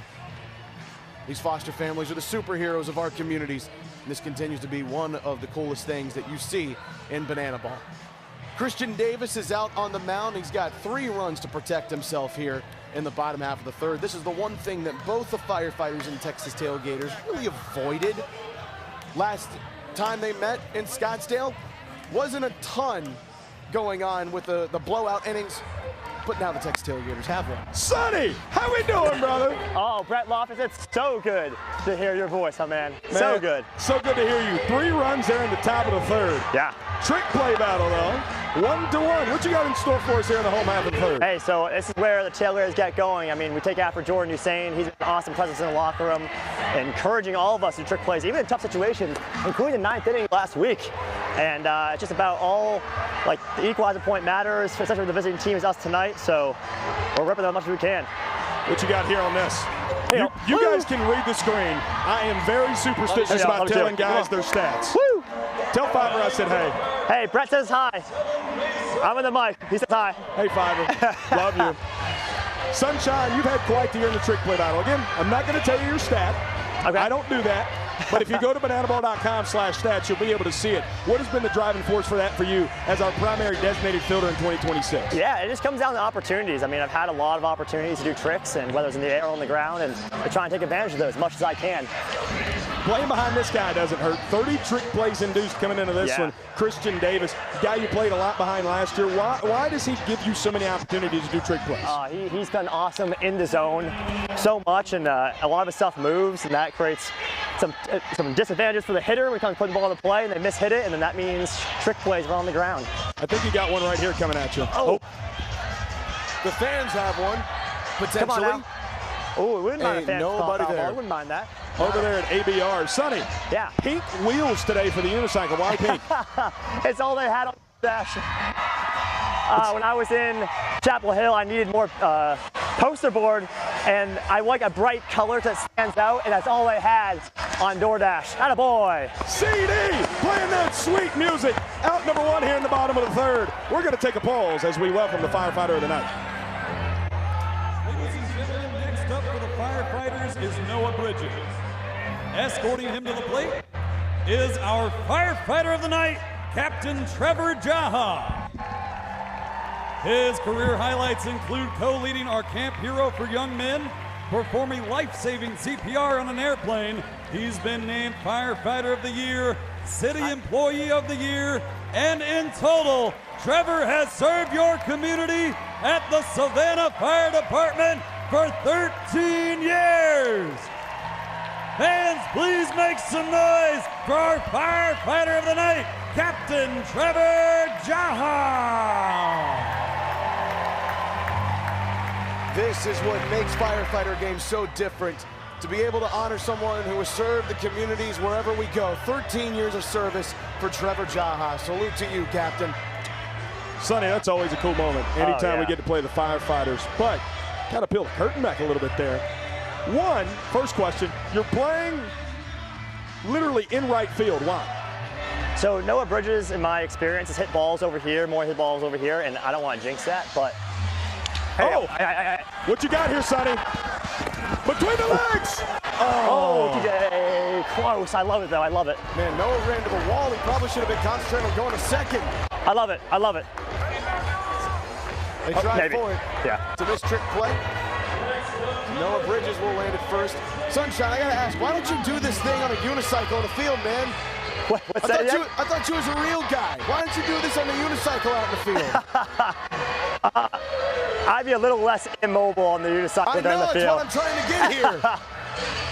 Let's try it. Oh, man. Heads up, heads up. Gracious. Woo. Hit nobody. There's close. a mother over there. There was a lady. Saw her flash, yes. her light flash before her eyes. Hey, I want to say I love what TJ doing there. Like, I totally get it. He's trying to go between the that double. We worked a lot on that. And it's... Sonny. Oh, throw it to first. Wait, is that interference? I don't know. Hey. I don't know if he's looking for the ball. Back, it looked like, but let's see. It's definitely one out no matter what. I don't think that's interference. I think he looked back and tried to see it, but it's a smart play either way. Bryson Wheeler and Seth Markham having a conversation. Yeah, Noah Bridges clearly looked back at that. Yeah. And I'm not going to say he let it hit him in the back, but he definitely was trying to move out of the way. He said, do you think he's throwing hands up for intention? He said, yeah. That's right. What did Bryson tell you?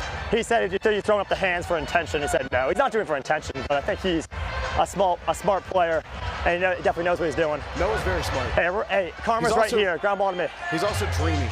That is not here we go. Come on. A liner. To Foul. Sonny, it's foul though. Ooh. Man, that fan had a good opportunity there, Sonny. That's a smart play. That's a smart play. He said that's a smart play. Hey, Noah was the first guy, fun story about Noah. First guy when I got to Savannah to show me when fans come to the stadium, how you treat them. And he has upheld the culture of Banana Ball in every way, and I do that to this day because of him. So, one of the best dudes in Banana Ball. Yeah. Sonny, talk about this. Oh, easy catch, one. Hey. Oh, man. Oh, my goodness. He's back, baby. One is back. Here you go, ready, boys? Second trick play of the night, and the Tailgaters lead it 2-1. Talk to me, Sonny. Hey, I'm going to juggle it all the way in. Here we go, boys. Woo! Woo! Incredible stuff. Sunshine, I love you. Oh, I love you too, Brett. Gator up. Gator up, baby. Let's do it. 2-1. Tailgaters lead it. Woo! Zach Staten, tell us about something fun we got. That was incredible, and so is this. Geico and the Banana Ball Championship League are teaming up to send one lucky winner the ultimate fan experience to the 2026 Banana Ball Championship game on October the 10th. Win 4 tickets, airfare, hotel, and a VIP on-field player experience. You want to do that? Just go to itfeelsgood.gobananas.com to enter. I like the airfare being paid for, by the way. I know Biko and Josh talked about that last night. If it wasn't paid for, I'd shudder to see what my air bill looks like as Brett Loftus rejoins. Brett, have you ever had a VIP on-field player experience in Banana Ball? Not as a fan. As an employee, though. Let's say Banana Ball backstage is a pretty good experience. I would love for our fans to come and join that and to be able to meet you if they win that Geico sweepstakes, man. That would be incredible. We're going to meet a new pitcher here, and that is Javon Ray, Baby G, back for his second campaign with the Firefighters. The man who wears sherbet-colored cleats down there. Those are sick. Comes in now trying to get the Firefighters a little bit more momentum, so Jared Donaldson's night is over. He gets 5 strikeouts again against the Texas Tailgaters, but this time gives up 4 runs. Look at Javon Ray on the World Tour this year. The potential is there, and you started to see it get realized here in 2026. You 100% got to see it last weekend in Albuquerque. He's starting to throw that curveball earlier in counts, which is going to set him up for a lot of strikeouts. 11-4, his strikeout to ball four sprint ratio. Javon knows when to use all speed and when he doesn't use his all speed. Tell you what, this is one of the hottest pitchers in all of Banana Ball right now the last couple of weekends. And for some reason in 2026, every hitter is determined to hit one right back up the middle at Baby G. In spring training, he got one hit right off the hip by Jordan Brewer. Took it and turned a double play. Then last week, TJ Reeves scoots one right back up the middle. It hits off Javon's face. He still turned the out and then got a strikeout right afterwards. Jason Hart, Peanut, goes down to a knee between the legs, and Mason Maxwell grabs it. You can call that one in for a trick play for the Fighters. Peanut, man, leads the Firefighters in trick plays with 18 of them coming in tonight. Gets number 2 and ties us right back up in that trick play battle.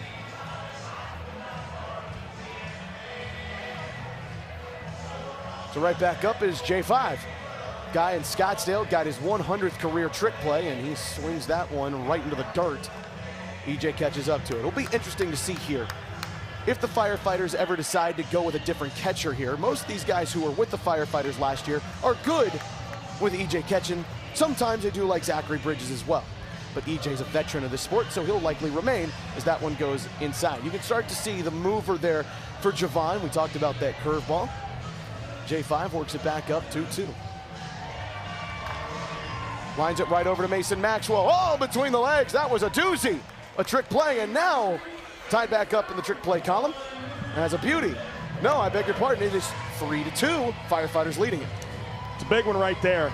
Again, the first, what we thought was a trick play tonight by Jordan Hussein, taken off the board, did not count. Tailgaters have gotten 2 cents, and now 2 already in the inning for the Firefighters. As turn the lineup card back over, Nick Lopez. Took a couple of close ones there for J5. Easy for me to say as Nick Lopez swings and misses. It's a 1-1 count. This is where if Javon Ray is going to take the step in Banana Ball, it's things like this. Working quickly as Lope fouls that one right back off of EJ. It's a 1-2 count. When he is working quick, man, Javon just looks so much more confident, feels more confident. That one goes into the dirt. But that's what we're talking about here. What about the sportsmanship from Lope? Here you go. The Banana Ball bounced up and hit me, but here you go. Oh, a little football going on. Get off the line, Blake Morgan. No snap infraction as Lope stays alive. By the way, those flamethrowers in the back, that becomes a little bit of a workaround for all the catchers here. You got to really find yourself there. What is Slim Jimmy Lewis doing? He didn't look happy. It's 2-2 count with 2 outs. Baby G, oh, the frame job wasn't needed because that one bounced off the ground.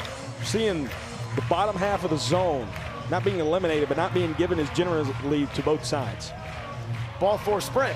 So Lope just continues to earn free trips onto the bases. Missed trick play in his second appearance, and now his second ball 4 sprint. And the Tailgaters once again have a runner on. Had a runner on in every inning so far tonight. Take it back to Montgomery.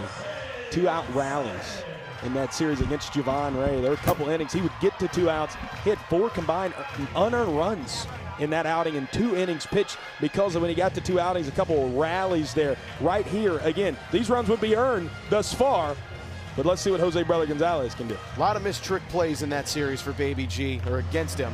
That one goes outside for ball 2. And this is where the Firefighters have run into some trouble tonight in the second and third innings. When runners get on, they haven't been able to quite find the strike zone. That one, liner, Peanut between the legs over to Mason, call it in. Another trick play. It's a 4-2 lead in that category. Peanut gets 2 in the frame. And the Firefighters get a clean frame. In the fourth, they'll go in with a chance to tie up the game. As we start getting ready for a tradition here in Banana Ball, the man in the yellow tux is here, and it can only mean one thing. Hello, baby. Here at Savannah for the Banana Ball Open, and now we're going to take it to another level with the Banana Ball tradition. So I need everyone on your feet. Everyone on your feet all the way around the stadium, because we're going to pump it up with the biggest hey baby we got tonight. So everyone, hands up in the air. Hands up in the air, get clapping those hands. Here we go.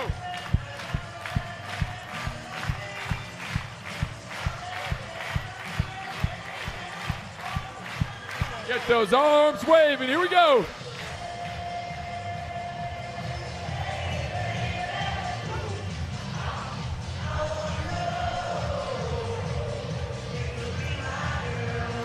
Keep it going. Get those hands up.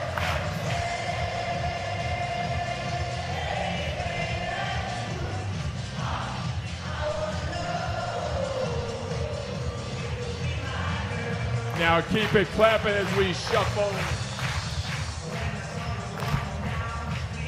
Woo!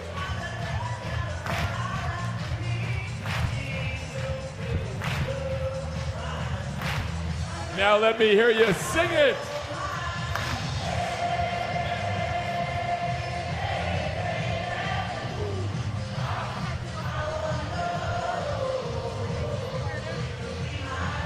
One more time.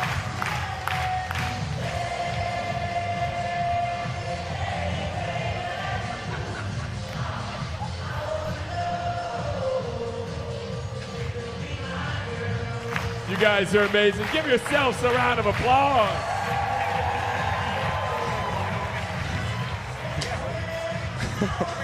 Zach Staten, I think we broke a shelf here of our beloved, oh no, he's the little carpentry work. Shout out Cheito, Jose Benitez for coming over here, doing a little hey baby with us. Got the Spanish stream up, also on the Banana Ball YouTube channel here tonight. Zach, I need to get my breath. I need you to get back with us here. If we can take a peek at this booth camera right here, you can see that the second shelf no longer has anything on there. That's because the power of Hey Baby from Brett and I destroyed it. So, Biko, Josh, I'm going to try my best not to do anything. Hey, Logan Lacey.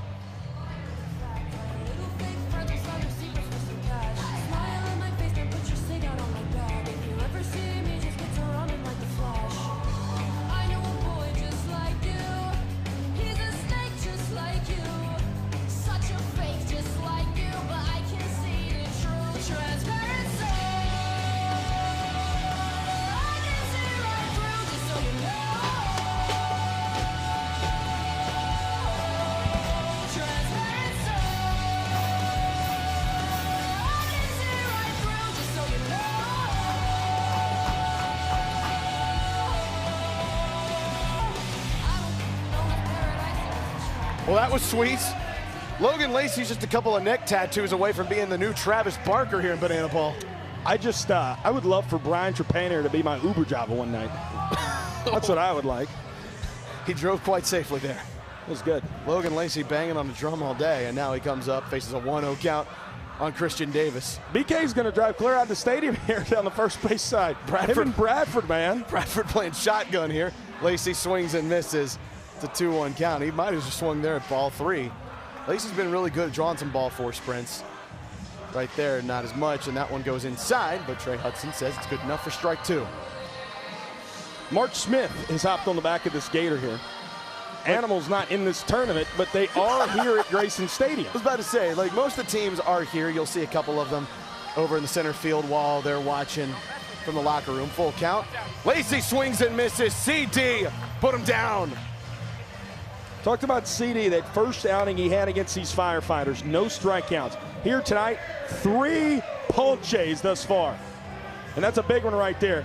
Getting showtime for out number 1. And look at that. CD's fired up. Joe Ferrone doing the selling. For some reason, there's a cornhole board in the left-hander's box as EJ goes up. That was well off the plate, but that's strike 1. Seen the bag. Pick it up, CD. What do you got? CD. Ball. Strike. EJ goes into the parking lot. Yeah, I'm not sure Trey Hudson helped himself on the Jared Donaldson EJ arguments with that first strike, but no harm, no foul. It's an 0-2 count. EJ trying to send that one into the seats. Instead, he will send that on top of the press box. Firefighters are in their 12th game here in 2026. They have not had one fan-caught foul ball for them and 2 against them as EJ continues to stay alive. Last year in Richmond, Firefighters and Texas Tailgaters saw good mustache, good. EJ does have a great mustache. That one outside, ball 1. CD wanted it, but just about a half a ball off. Good call there from Trey Hudson. Let me land the plane here in Richmond. 6 fan-caught foul balls game 1. That was a banana ball record at the time, and EJ tried to stop the swing, wouldn't do it, and that's strikeout number 2. Sword for CD. They said that man don't get punch-outs. 4 of them thus far for Christian Davis. Look at that. Firefighters put 3 of their first 4 on, including an RBI single for Eric Jones Jr. Since then, just 1 base runner allowed. We had retires on 9 straight. Okay? I don't know where that one missed, to be honest with you. It's a good pitch there. It's been a strike in some of the Firefighter innings that we play on it. Just kidding. I'd say glass It's a 1-0. That one into the dirt. Trey kind of wondering where that one missed too. Trey Hudson having some fun. He's got a gigantic mustache, and that was a gigantic swing from Armando Becerra. He's going like old school, like 1970s vibe with that trench coat behind home plate too. Yeah. I kind of love that. Very much so. Like, I think like, looks like he could rob a stagecoach or umpire a game back in the 1960s. Yeah, it looks like he's in the 1977 World Series right now. Were stagecoaches a thing in the 1960s like I just said? Probably not. I don't know. You would have been alive to have been there. Oh, okay. Relax. Kyle Martin actually was. Love you, K. Martin. Talked about ice cream with him. Full count. Ball 4 sprint.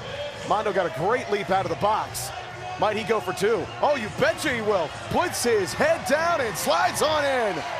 2-base ball 4 sprint for Mondo, and that's a big one for the Firefighters. Now a runner in scoring position, and the guy up is the dude who has a 7-game hitting streak going. This is exactly who you want in the box right here. Mondo, you got to give him a lot of credit. That's a gritty play to make with 2 outs, but you put yourself in scoring position here and an opportunity to tie this ball game up with a base hit from your best hitter so far this year in Peanut. Ball gets through, it might score Mondo. You saw the speed, the burn there. That one goes, okay. What? They caught the outer half, Zach. That's right there at the belt, caught the outer half. That's a good pitch. Peanut into the seats. It will not be caught. In defense of Peanut, that outer half has kind of moved at times here tonight, so I get it. That outer half is in a rectangle. He holds the swing back. Ooh. Taj and CD both convicted in that one. Taj telling Seth Markham that he needs to open his eyes as he gestured there as he walks back behind home plate. Got a mask on. It's kind of hard to. It's a 1-2 count. CD tries to put Peanut down. And he will! How about that from Christian Davis? He strikes out the side. The guy who induces trick plays says strike out, strike out, strike out. 5 of them tonight. We stay in 2-1 here in historic Grayson Stadium. CD.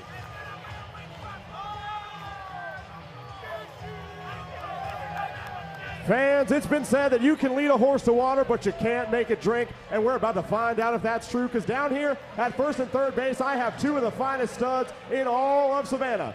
They're going to have to race to that bucket of water behind home plate, but here's the thing. We blindfolded these horses, which means it's going to be up to 3-year-old Huck and 3-year-old Letty to lead these horses to water. The first horse there is safe, but the losing horse will get that bucket of water dumped on their head. Savannah, this is lead a horse to water. Horses start spinning around. They should be nice and dizzy and confused. And we're gonna saddle up in 3, 2, 1, go. Let's see where these horses go. Listen to your rider. Who's it gonna be? Huck's got him moving towards the third base dugout. Letty, that's the pitcher's mound. We got to get to that bucket of water. Savannah, there's still time to place your bets. Do we think it's going to be Letty? Or do we think it's going to be Huck? They're moving.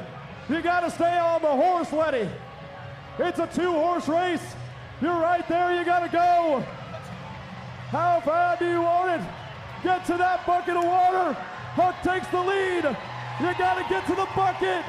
Letty drives it right past. Where's the bucket of water? You gotta get to the water. And there it is, all righty. You led that horse to water. Savannah, now it's time we make that horse drink. Come here. Right here, our winning horse. Go ahead and dump that water. We're gonna dump it in 3, 2, 1, go! Lead a horse to water.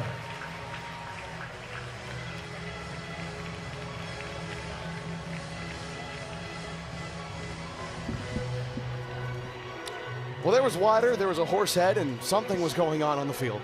I cannot describe to you what Rhinestone had going on there, but we play on nonetheless as you look at a beautiful night here in Savannah, Georgia. 2-1 game in favor of the Texas Tailgaters as we go to the top of the 5th here. In Game 2 of the Banana Ball Open, presented by Geico, winner of tonight's moving on to the weekend to play the Savannah Bananas for the inaugural Open Championship and an automatic spot in the playoffs. Big inning here for Javon Ray. Heart of the order here for the Texas Tailgaters, and Kmart sends one deep center field. Kmart with another long ball. Welcome to the action here in the Banana Ball Open. The 33-year-old from Greenville, South Carolina, with the first home run for the boys in blue and orange here in Grayson Stadium since October. And now he's going to strap it on, and the boy's got a football selling. He's going to what? Oh, busted through the A-gap, and he steps on home plate.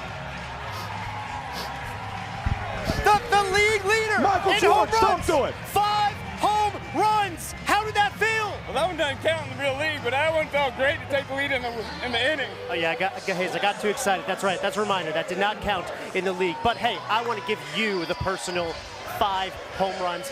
Can we take the visor off? I got you. Beast action! Beast action! Kmart, man. Kmart. I mean, you take that guy in the 4th round. What a steal, Zach Staten. And yes, his 5th home run on the year. But his 4th one, again, 4 of them in regular season. His first here in the Banana Ball Open, almost a fan caught foul ball down there. I was about to lose my brain.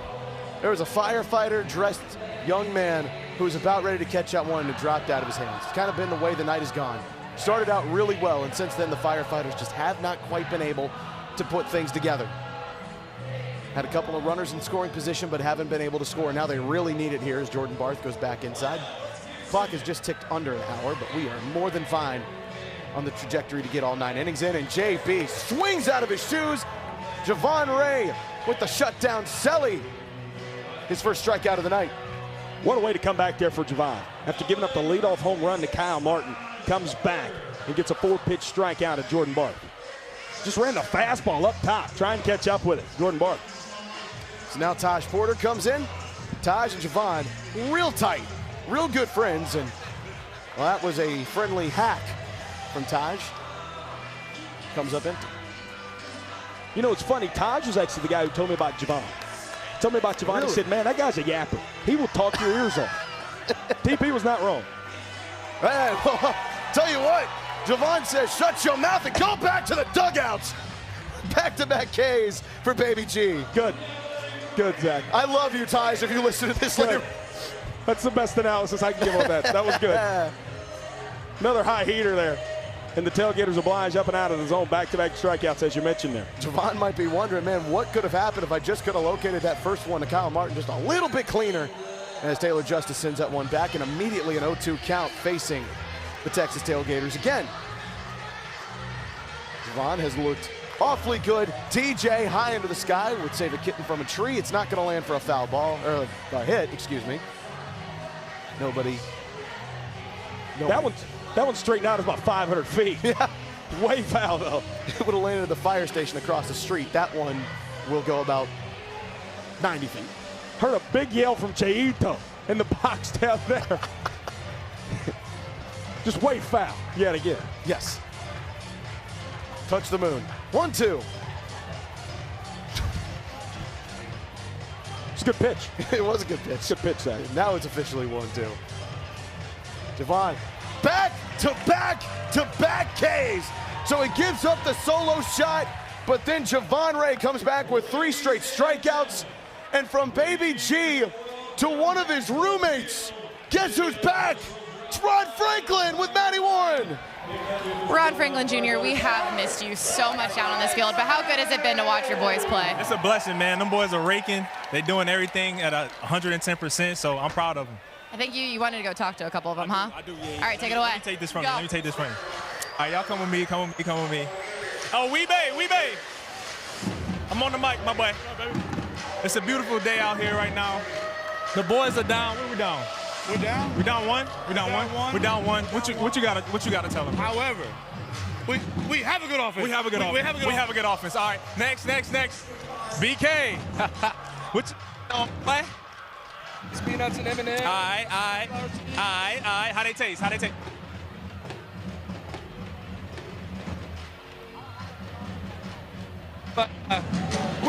We got a good offense. We have a good offense. You heard it again. AT. The hair is green. What you think about this game right now, man? You know, the boys, we're swinging it decent. You know, this is our game to win. Yeah, right. You know, right. We have a good offense. We have a good offense. Another one. Hey, I ain't gonna lie. This mic is heavy. This mic is crazy. Oh, look who it is. Oh, hey, Dear. Ron DMC, man. Dear man. That's it. Hey, you did a great job. I think you're taking my job a little bit, but hey, you nailed it. The boys are raving at you from the booth.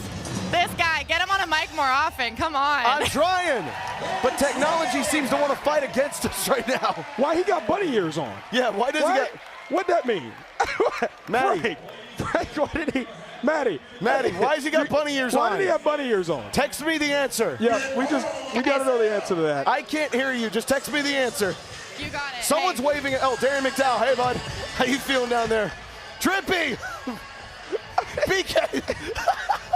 But Ron Franklin Jr. had bunny ears on. He did, yeah. That was incredible. I think involuntarily had bunny ears on, but we played nonetheless. Happy Easter. Kyle Martin home run there. Top of the 5th Why inning. does Jimmy Lewis always look so upset? Smile, man. We play a banana ball. Kyle Martin, that home run there in the top of the 5th. Now a chance for Christian Davis to turn the 3rd point of the night for the Texas Tailgaters. Also important to note here, Zach, trick play battle, the Firefighters lead it 4-2 here. 4-2. So again, that equalizer point as we stand right now will not come into play for the Tailgaters as we have a ball and a strike here against Lamar Sparks. Lamar Sparks is easily a kind of player who can tie the frame up with one swing of the AB. We saw it in Albuquerque. He hit a home run that still hasn't landed. At this point, it might be at the North Pole. That one going to Antarctica. South. Trimble, but also the direction. 2-2. Lamar high into the sky. Sonny giving a chase. Zach Watson setting up for it. Tip drill. Boy, Kyle Martin just racing into the last second. It'll go down as one. That is incredible field error from Kyle Martin. The Tailgaters were trying to set up the double trick play. Tip it into a hat. That's why Sunshine had ran all the way out there. See Sunshine going after it. Kyle Martin just calls it off. It's more important to get the singular trick play in the out there for out number 1 if you're the Tailgaters. It's a 3-4 trick play battle right now. The Firefighters did not win the equalizer point one time in Scottsdale, as D-Mac did not like that strike call. Seems to be a theme. D-Mac, that went high into the sky. CD running in for it. Taj didn't know where it was, and CD still made the play. How good is Christian Davis? Taj had no idea where it was at, and CD said, I got this. Runs all the way in, fighting the lights and the sun. It says, look what I have. Keep on playing that sweet music, CD, for out number 2. An update to the most important question of the day. Why did Ron Franklin have bunny ears on? Matty Warren saying no reason for the bunny ears. He was just, and I quote, feeling it. Good. Mason Maxwell, hard hit, Sonny dives out, trick play, oh, it's a double trick play! Is that the play of the year? Jonathan Sunshine Looters lays out between the legs bucket, throws it to first, Taylor Justice between the legs bucket. That was psychotic! This is banana ball!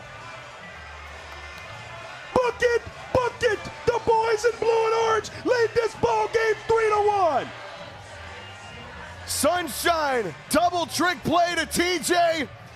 Let's evade some taxes. Way out in center field, here's Kaz. Ladies and gentlemen, as you all know, tax season just ended. Now we found somebody, his name is Colton. He may or may not have evaded his taxes. Now this is going to be a race. Colton, you're going to race around the warning track and down the first base side. But ladies and gentlemen, little does Colton know this is actually a sting operation because you are racing against the IRS. He's already going. He's going. Is the IRS going to be able to catch up to Colton? Colton, you better run. Evade those taxes. He's running down the first base side. This is going to be a close one. Will he be able to evade them? And the IRS got him. Kids, let that be a lesson. You can never outrun the IRS.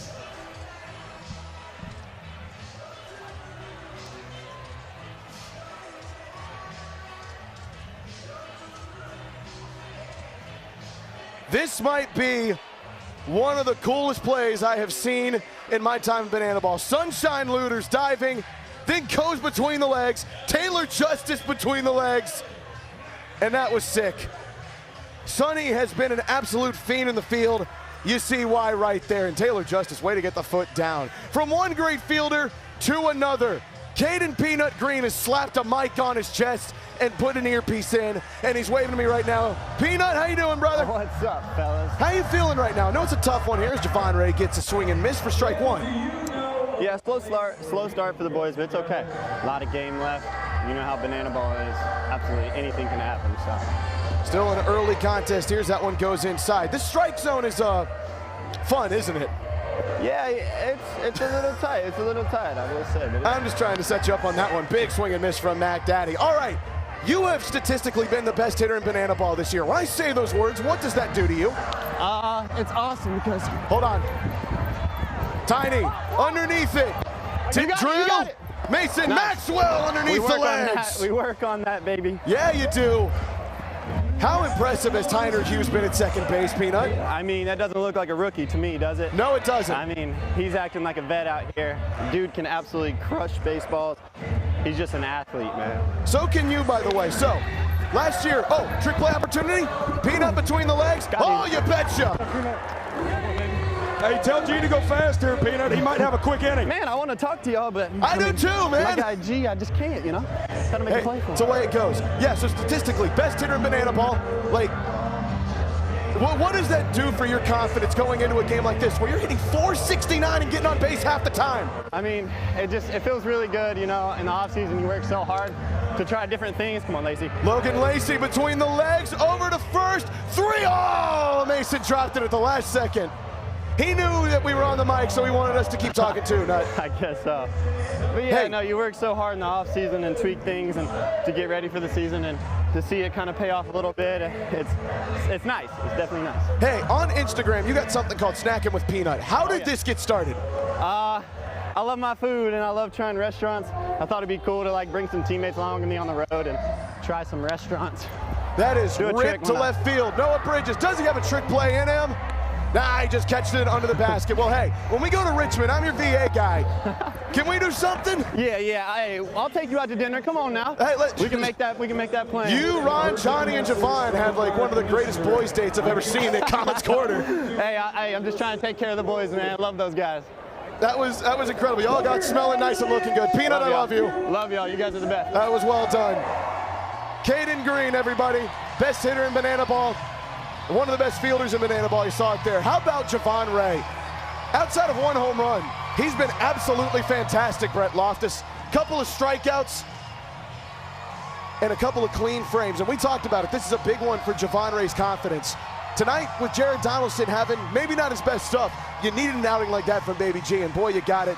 3 strikeouts after a home run, and then induced 3 trick plays in that last inning.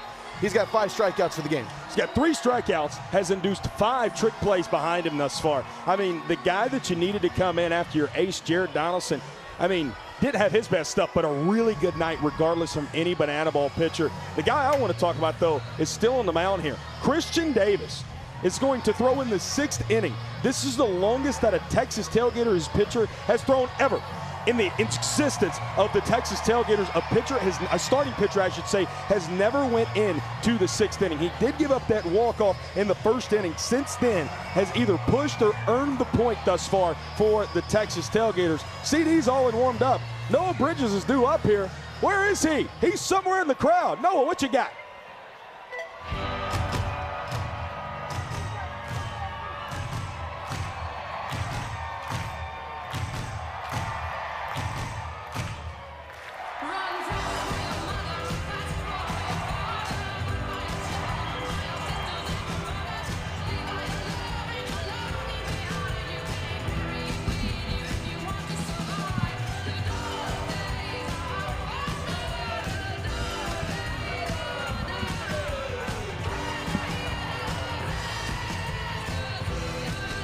Little Florence and the Machine action going.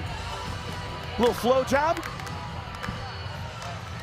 It's a nice suggestion in OTT by my friend Quinn. Mason Maxwell also wanted that one as well. Quinn's not paying attention, he's doing his job. Noah trying to send a gift over to Sonny and another double trick play. Book it! Book it! And just like that, we're back tied at 7 trick plays apiece. Jonathan Sunshine Looters, how do you do? And Mr. Justice, for good measure, goes between the legs for out number 1. What a duo they've been on the right side of the infield tonight. This guy is insane. Absolutely insane at second base. What a treat for the Texas Tailgaters to have that level of designated fielder. Steiner Hughes looks at ball 1, then looks at ball 2. 4 trick plays in the last 2 outs here for the Texas Tailgaters. And one of them will be the most electric you may ever see in the sport, period.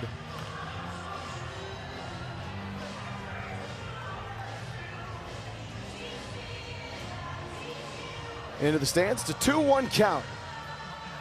Tiny has been absolutely excellent. Sends that one to the stars. If it lands for a hit, it'll be spectacular.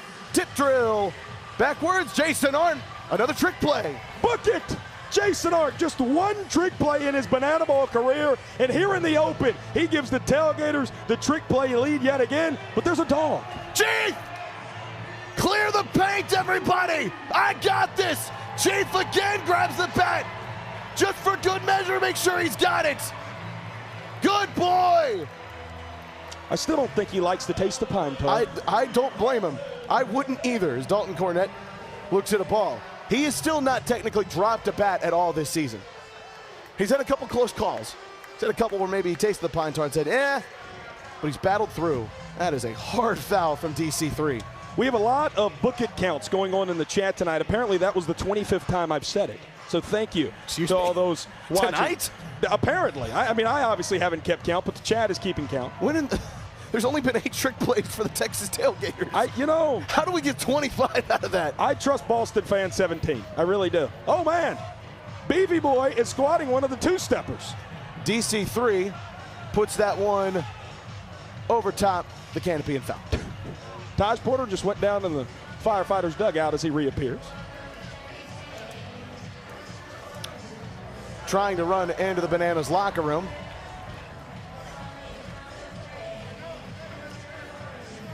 So a 2-2 count, 2 away.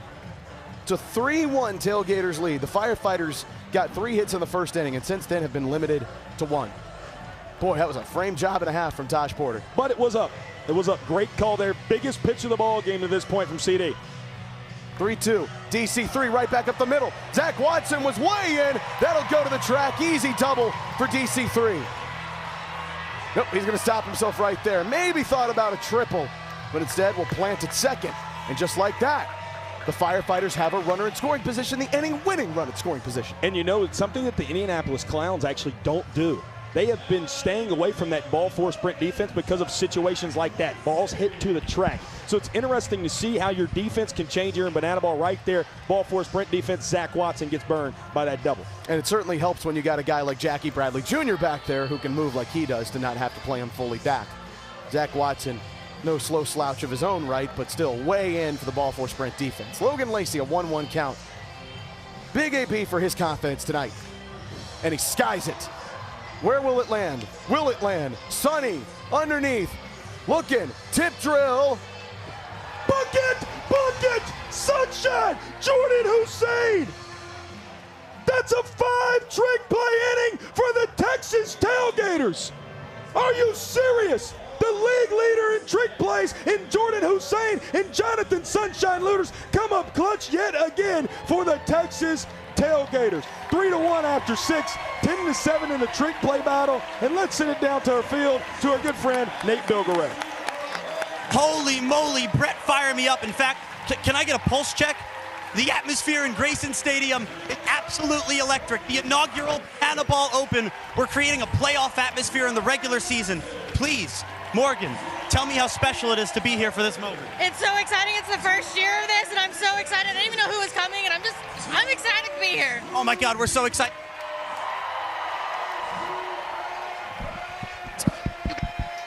So much.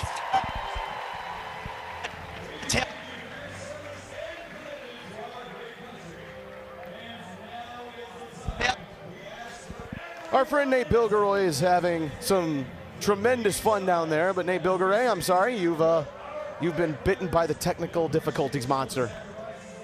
I think I just heard him again. Javon Ray back out on the bump here at beautiful Grayson Stadium, Zach Staten. And again, it's been the battle of the arms. Really, there's a trio of arms that we've seen here tonight. He's come in on the back end of Jared Donaldson. The only run he gave up ended up being a point. It was that solo shot from Kyle Martin, and then we've seen what Christian Davis has done through 6 frames thus far. Allowed that walk-off back in the first, but since then has gotten the Tailgaters clean. No more runs for the Firefighters. It seems like now at the trick play battle, 10-7. We're in the 7th inning. You're trailing by 2 if you're the Firefighters. This is going to be a massive inning again for Javon Ray, who's been really, really strong. 3 strikeouts, 5 trick plays induced thus far, and he's facing the top of the order here for the Tailgaters. This is the longest Javon has gone since he went 3 innings last year in Richmond. Nick Lopez to the fans. Anybody catch it? Nar. I saw Donnie Allen down there, and I just broke into my Australian accent for just a moment. Nar. Big swing and miss for Lopi. Nick Lopez tonight, a couple of ball 4 sprints, reached on a missed trick play, and that went into the dirt. Javon trying to get him to swing. I love this aesthetic from Lopi tonight. The arm sleeve, first time he's ever done that in his banana ball career as well. Really? That's a qualitative stat. I'm sorry, Josh Chalevsky, but I'm a big fashion guy, as y'all know. So, I mean, we had to rock with that. Hey, the Firefighters have won 2 games in these neon jerseys this year. They did not win 1 last year, and that's the 3rd ball 4 sprint of the evening for the leadoff hitter for the Texas Tailgaters. And boy, it doesn't look like this is his first time doing this thing. You want to talk about uniforms, Zach Staten? Hello. The Tailgaters are 3-1 in these win stripes so far in 2026. Win stripes. Just want to reiterate that. Not pinstripes, win stripes. I hear that. So here comes brother. He had an RBI ball 4 sprint back in the 3rd inning. What was your nickname in college, by the way? What was it, Zach Staten? You told me it was Brother Man. It was, yeah, true story. So, all right, let's peel the curtain back. I'm glad that I caught you off guard with that. It's like a lot of people call me a lot of things I cannot say on this broadcast. Good nickname. Don't Javon. check on Lopi. But they called me Brother Man in college. I was texting about Jose Brother Gonzalez the other day. It auto-corrected to Brother Man, which is why Zach Staten knows that. It's good, Zach. It's good. Brett Loftus was clearly referring to himself in 3rd person. That's why that auto-corrected. I was referring to Brother, who's at the dish. And he's not going to be at the dish for much longer. Swing and strike 3. Javon Ray is 4th K of the ball game, and he is locked and loaded tonight. Javon, if you've noticed, every single one of these strikeouts has been a fastball elevated out of the zone. He's tunneling that so well with that big Uncle Charlie early in counts. They're looking for him to spin there in 2 strikes, and he's just elevating that fastball. The guy who took him deep in his the first time he faced him here tonight, Kyle Martin. One of the things Javon and I have talked about on what he wants to work on this year is working more up in the zone, as that one sent over to Bart and Ninja, who couldn't come up with it. Ben Dumb getting active out there in the bullpen. Brett Sanchez and Reese Miller were up and active in the Tailgaters bullpen. We'll see if they'll go away from CD or not. What a night this has been for Kyle Martin. Mondo Becerra somehow able to track that one down. It'll get thrown in and cut off by Peanut. But a runner gets on over to 3rd. It's Nick Lopez. Runners on the corners, 1 away, and Kyle Martin just continues to eat it up tonight. Yeah, Kmart joins the guy coming up to the dish. Is the only 2 tailgaters with multi-hit ball games. Jordan Barth has a couple of singles on his regimen thus far. Runners on the corners, big opportunity here for JB. Barth has a couple of singles and then a strikeout. He's one of the guys that has been placed back down thanks to that elevated fastball from Baby G. He's talked about wanting to work way higher up in the zone this year. When he goes down, it looks a little something like that as EJ fakes the throw down to second and then hurls it back over to Baby G. Show some love to our catchers, man. Eric Jones Jr. and Taj Porter have done a great job back there tonight being brick walls. Both of them hadn't let anything get too far away. 2-0. Barth, Peanut, over to second, in between the legs, in time for the double play, and it's a clean frame again for Javon Ray. 3 scoreless frames, only 1 run of damage done against him. Huge innings for Baby G as we start road tripping with our families. Fans way out in center field, here's Garrett Rhinestone Lampert. Fans, Banana Ball is going all over the country in 2026, and a lot of our fans are hitting the road to travel right along with us. So we're about to see if these 2 families have what it takes to live life out on the road. Down here in center field with me, I've got the Griffin family, and I got the Massey family. It's going to be up to them to roll these tires all the way across that finish line. But here's the thing, these tires won't be empty, no, because the dad of each family will be riding inside the tire. That's right. Dads, go ahead and get inside those tires. Savannah, it's time for a family road trip. The dads are locked in. We're all gassed up, ready to go, and we start in 3, 2, 1, go! And those tires are off. They're moving. How fast can you go? Up and over, more crammed than the middle of a minivan. The Massey family out to an early lead. The Griffin family not far behind. They're taking the exit at second base. They're right there. Oh, a little crash. Hope you had insurance. It's time for the last leg of the trip. Mr. Massey making the move. Can he get across the finish line? And there it is, Massey family road trip. What happens when you put a beefy boy, rhinestone, and a couple tires?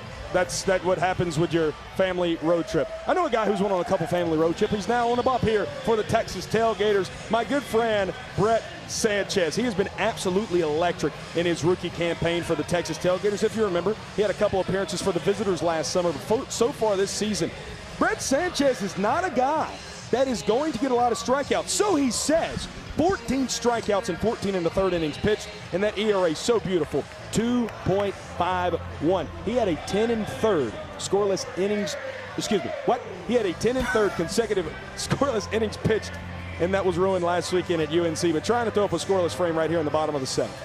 This dude will shove his butt into the air if he gets a strikeout. Okay. We call it the stank cellar, and by we, I mean Brett Loftus. Thank you. Correct. Thank you. Eric Jones Jr., 1 for 2 on the night. His 1 hit, a walk-off single in the first. After that, it's been real silent for these bats for the Firefighters. Still a ton of time to get back into this one as EJ skies this one up. A lot of soft contact and high contact. Sonny, Kmart, little missed confusion, and that ball gets away. EJ will slide into second safely, and he thought about going to 3rd. Jordan Barth is there. That'll be an interesting scoring decision there, as it'll be an E9 on Kyle Martin there, which allows a 2-bag error, and this is a big inning-winning run now in form of Smoke Trimble at second. Man, why y'all always try to blame the 30-year-olds here? Something I've been dealing with all my time here. Everybody calls me old because I'm 31. What are you referring to? Kyle Martin is 30 years old. You don't have to blame him for everything. He's 33, actually. Yep, that's still 30. Mondo sent that one into the inflatables out there. So Smoke South Trimble is out there as the designated runner. Mondo high underneath that one, but will go to the bar in the open seating. Just got a little PTSD to Armando Becerra going yah-yah last year in game 1 of the playoffs when he was a party animal against these Texas Tailgaters. He played for the Party Animals? Yep, he was really good. Stunning. Oh, it's a good pitch from Brett Sanchez. Mondo did well to stop the swing. It's a 2-2 count with a runner on second. And again, he'll stay alive. Fouls it away into the merch stands. Brett Sanchez is doing the chicken dance. He's vibed out of his brains, doing his thing. We'll try the 2-2 again. Mondo, tough one. Into left field, fights it off. South Trimble will be held at third. Runners on the corners and absolutely nobody away. Nice piece of lumber laid down there for Armando Becerra. You know, interesting to see South Trimble being held there. Jason Arna, solid arm out and left. And now, with this guy coming up to the dish, you know why you hold him. Infield in for Peanut. Peanut can just get something into the outfield to do the job. That will not do it. That's one of those balls that Mark Smith was catching in the Geico commercial. We've seen it at the top of the show last weekend. Jordan Hussein getting that force out at the plate against the Bananas and UNC. It's the same situation, almost. Bases were loaded for the Bananas when we got the force at home. Right here, I'd be expected to see Jordan Hussein come home if a ground ball's hit to him on 0-2. 0-2 count. Boy, Peanut thought about it in the last second, held up. It's a tough one. Just up and out of the zone there. Good call from Trey Hudson. 1-2. Peanut with a runner going into the seats. Nobody there. Somebody had their back turned and almost got hit with a foul ball. Instead, they won't. Armando trying to sell he was stealing and stayed second. Doesn't matter, Armando. It was a foul ball. That was coy. It didn't matter, but I like the acting job there.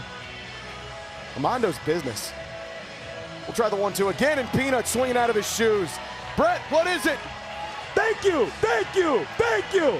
That's why they call him Stank Stank. The silly and the disgusting Uncle Charlie curveball to get out number one here in the bottom of the seventh. Now you're just a double play away from putting up a scoreless frame. Lamar Sparks has not grounded out, but has not been able to get aboard. His first hit of the night would be marvelous here for the Firefighters. Brett Sanchez is dancing. He's checking over at first, and he's throwing. Mondo going to steal, and a perfect job there from Taj Porter. And that's important. Armando swiping second there. Infield still playing in here for the Tailgaters. Outside, ball 2. Steal of second, no double play in place. That's a chopper. And that's why that steal is so important. Smoke slides home, and Lamar bats one in field. And just like that, it's a 1-point ball game. Firefighters score for the first time since the first inning. It's Chief! What is happening here? What the dog doing?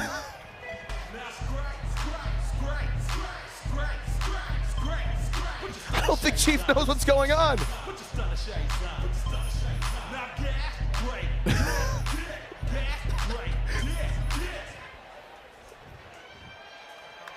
I don't think Chief knows what happened there, but you know what? That's all right. It's for the content. Again, shall I pose? What the dog doing? I don't think he knew what he was doing. You know what I do now? Trick plays. Trick plays, trick plays, trick plays. The Texas Tailgaters lead that category 10-8 so far tonight. And it's been all about the middle infield, really. Caden Peanut Green has led the charge here for the Firefighters. On the other side has been Sunshine and Jordan Hussein for the Texas Tailgaters. Again, the equalizer point as we currently stand should come into play here tonight. Heading into the final inning, if the away team has more trick plays, they will win the equalizer point. Right now, you see it on the bottom right-hand corner of your screen. The Tailgaters, as the away team, lead that trick play battle 10-8. However, the Firefighters are going to try and get some more off the back of their all-star in the 2025 Pitcher of the Year. Two things I want to mention. Number one, because the Firefighters work so quickly, Tailgaters never got a shot to add to that trick play lead. So the Firefighters got a shot here in the top half of the 8th. And the reason why is because this man thinks strikeouts are overrated. Ben Dum III, the reigning Pitcher of the Year, is locked and loaded. Started out the year a little slow out of the gates with the Loco Beach Coconuts at Florida State. Gave up 3 points in the top of the 9th. They ended up losing the game. Since then, he's been steady. He's been that Ben Dum that we know so well as Taj Porter skies that one up. Tiny underneath. They need the trick plays. Tip drill, Peanut right behind the back, and we're tied in the equalizer points. Big one from Peanut. Special, special stuff from that middle infield. We just talked about it, Zach Staten. It's been the middle infields who have been powering trick plays here tonight. And like you just said, a double to tie us back up at 10 apiece. Young Nuts got 5 trick plays tonight. What'd that mean? It means he's got 5 trick plays tonight. You told me a story. You didn't make that up. Who called him that originally? It was his father. Good. I heard him call him Nut or Young Nut, one of the two. Either way, the strike on Taylor Justice, who is smacking his chest. 0-2 count. TJ into the seats. So again, it's a 10-10-10 count in the trick plays. If it stays this way, the equalizer point's denied. All the Firefighters have to do is ensure the Texas Tailgaters don't have more trick plays than them. If it lands in a tie, that means the equalizer point is denied, as that is about as good of a frame job from Eric Jones Jr. as you could find. May not have even been a frame job. 2-2. Taylor Justice smacking his chest, battling back. An absolutely scorching hot bat for the Texas Tailgaters is going back up to us. I just heard that bounce off the press box. I did. We probably could have called that if there was no roof. If the window was open, we might have had a shot to like launch Chris Sachi out here and like try to like lawn dart him into that one, but he would have been hurt. 3-2. TJ, Peanut, between the legs, over to Mason, and the Firefighters take the lead in the trick play column. The 6th trick play out for Peanuts. It's important for the Firefighters to apply this pressure because the Tailgaters still have an opportunity to get those 3 outs in the bottom of the 8th. But right now, retaking that trick play battle applies all the pressure in the world, as now it's time for Mac Danford. And if you're Mac, you could do the hack here and just try to strike out. You might think about it. I mean, that's a very good point, Zach. You don't want to put another ball in play, but Ben Dumm, if he gets the 2 strikes, could attempt the trick play strikeout. If he throws a trick pitch and gets the strikeout, he and the Firefighters will be awarded a trick play. Right now, 2-1. That handstand pitch would be a thing of beauty, as that one just sneaks on the outside part of the black. It's a 2-2 count. And a strikeout! Mac Danford swinging out his shoes. Ben Dumm is fired up, pun intended. 11-10, the trick play column, and it's a 1-point game going into the bottom of the 8th. Kaz Egan's on the field. You can't miss him because he's tall. And you couldn't miss that one for Ben Dumm either. Fooled Mac Danford, and the Firefighters have a shot in the bottom half after we sing about home.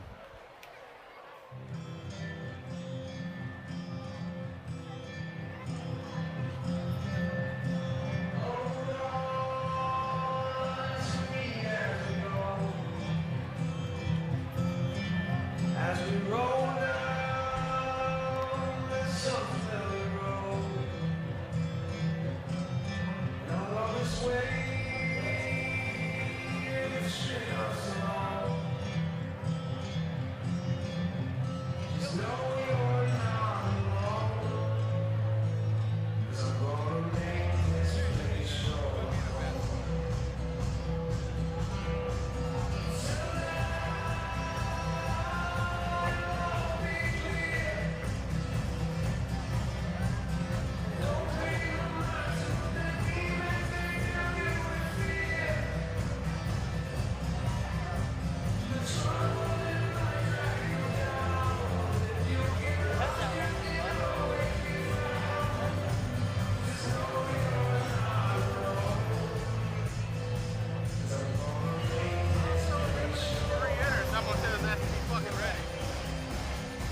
Savannah, you are absolutely amazing.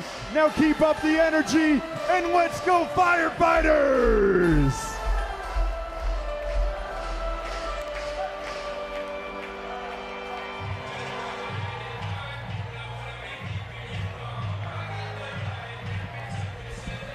This is drama. This is opportunity. This is banana ball. 1-point game going to the bottom of the 8th. And the trick play column is separated by 1 trick play. Again, here's why that's so important. The equalizer point, introduced full-time this year. If the Texas Tailgaters get 2 trick plays in the bottom of this 8th, they're gonna have a 4-2 lead. If the Firefighters can find a way to limit the trick plays or walk it off without allowing more than 2, they're gonna get that equalizer point denied. Darian McDowell is in the on-deck circle, likely to hit in the place of Dakota McFadden. Important to note, D-Mac, Dakota McFadden, was listed as the right fielder tonight. South Trimble has been playing right field the whole evening. That does not mess with the designated fielder. Correct. So this is no different than a pitch hitter, as Darian McDowell is going to lead off the inning. And again, the Tailgaters need 2 trick plays, as you eloquently put there, Zach Staten, to win this equalizer point. Very important right now, because this ball game is only separated by 1 point, 3-2 here at historic Grayson Stadium, where what does it matter? Well, the winner of this ball game goes on to play the Savannah Bananas in a best-of-2 series tomorrow night at 7 p.m., Sunday afternoon at 1 o'clock to clinch a playoff spot in the inaugural Banana Ball Championship League playoffs in October. Darian McDowell, on the first pitch he saw, sends it to the fans. And nobody catches it. So we play on. Unironically enough, the one time you don't want a fan called foul ball or a strikeout for these Tailgaters, this one goes all the way to the backstop. If that was anybody with a little bit of quicker speed, that might have been a steal of first base. Taj had a beat on it, though. So Darian McDowell, who came into the sport with the name D-Mac, stays in. I think that goes back to what Biko and Josh were talking about last night. A little bit of being a rookie, a little bit of wanting to hit. This is his first plate appearance of the evening. 2 outside. Brett Sanchez looking at a 2-1 count. McDowell over to J5, between the legs, and that's the equalizer point for the Tailgaters. Double trick play. Book it! Book it! And just like that, the Texas Tailgaters, off the backs of the Texas Kid and Taylor Justice, win the equalizer point. So now it is vitally important for the Firefighters, as you see the trick play count on the scoreboard. The Firefighters are going to have to find a way to get a point here. Absolutely need 1. Mason Maxwell swings and misses. Brett Sanchez working awfully fast as that one's fouled. Still very important to get these next 2 outs. Yes, the equalizer point's big. Yes, the Tailgaters have clinched that and lead this ball game 4-2. Still important to get 2 more outs and put yourselves in the 9th inning up by 2. That is paramount here in Banana Ball. Maxwell lifted up, left center field. Jason Art looking for it. Does he know he doesn't need the trick play? You bet he does. He sure does. You know why? I texted Joe Mikulik and told him we just need 2 of them here at the top of this inning. I see a hood. Whoa. Lights are out, Zach Staten. Gonna use it now. Ladies and gentlemen, the Firefighters are invoking the golden batter rule. Hitting in the place of Noah Bridges, DC3, Dalton Cornett. So likely your best power hitter has a chance to end this with 1 swing of the bat. DC3, the last time he appeared, got himself a double. Now comes up with that golden hat on to try and give the Firefighters something here in the bottom of the 8th. And what is there really to lose? He's golden battering in your 10 hole. Even if he gets out right here, 1, 2, 3 to lead off the 9th inning. Right back up the middle. Base knock. So the golden AB does the trick. No risk, all reward there. Great decision by Val Perez. As now, South Trimble will need to come on and run because DC3 is on deck. It won't be DC3, it'll be Noah Bridges that comes in. So now Tyner Hughes going up against his former visitor teammate. Tiny has a single in his first plate appearance, that one way outside. Noah is a threat to steal.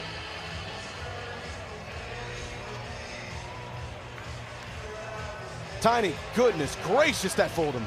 It's a heck of a pitch from Brett Sanchez. Wow, he swung at that about 3 years before he got to home plate. A 55-mile-an-hour sweeper. Tiny into center field. Does Noah test it? No. So 2 on, 2 out. And the Firefighters have themselves 1 more shot. Dalton Cornett is back up, and he's still got the golden at-bat helmet on. This isn't rare that you see this. Dalton Cornett, like you said, second time in the inning hitting with a golden batter helmet on. This usually plays into the benefit of the pitcher. Take you back to last year, Jake Skoll, homer off Danny Hosley and then strikes out in the ballgame here at Grayson Stadium in this exact situation. DC3 got a hold of that one, but it's foul.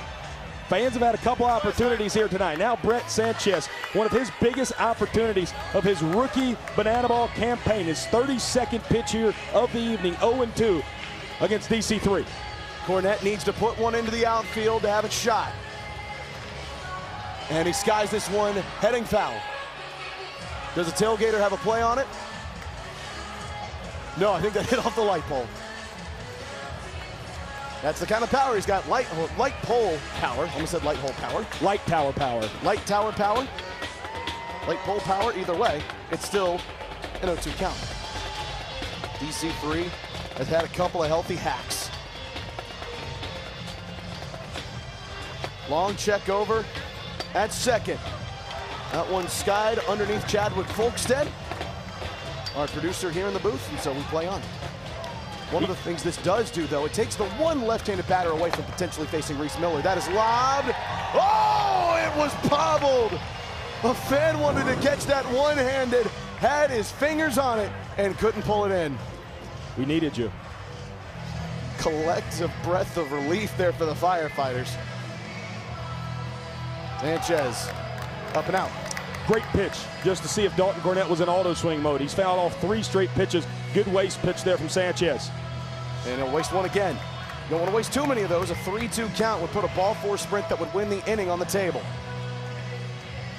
2-2, Noah going. That is lobbed into center field. Waddy's got a track on it, and the Tailgaters strand 2.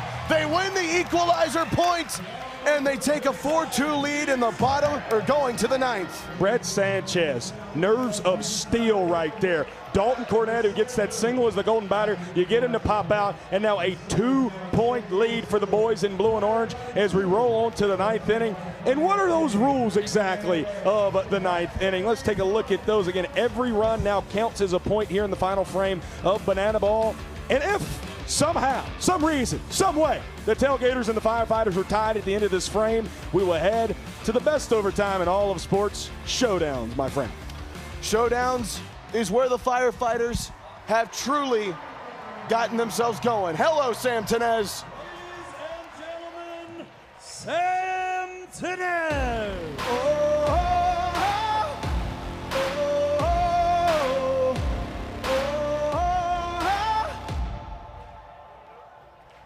I've got that lightning inside me, son of a god. I'm like a titan that's rising, oh, just you watch. I'm stepping into fame, there is no time to waste. I've got that lightning inside me, this is how legends are made.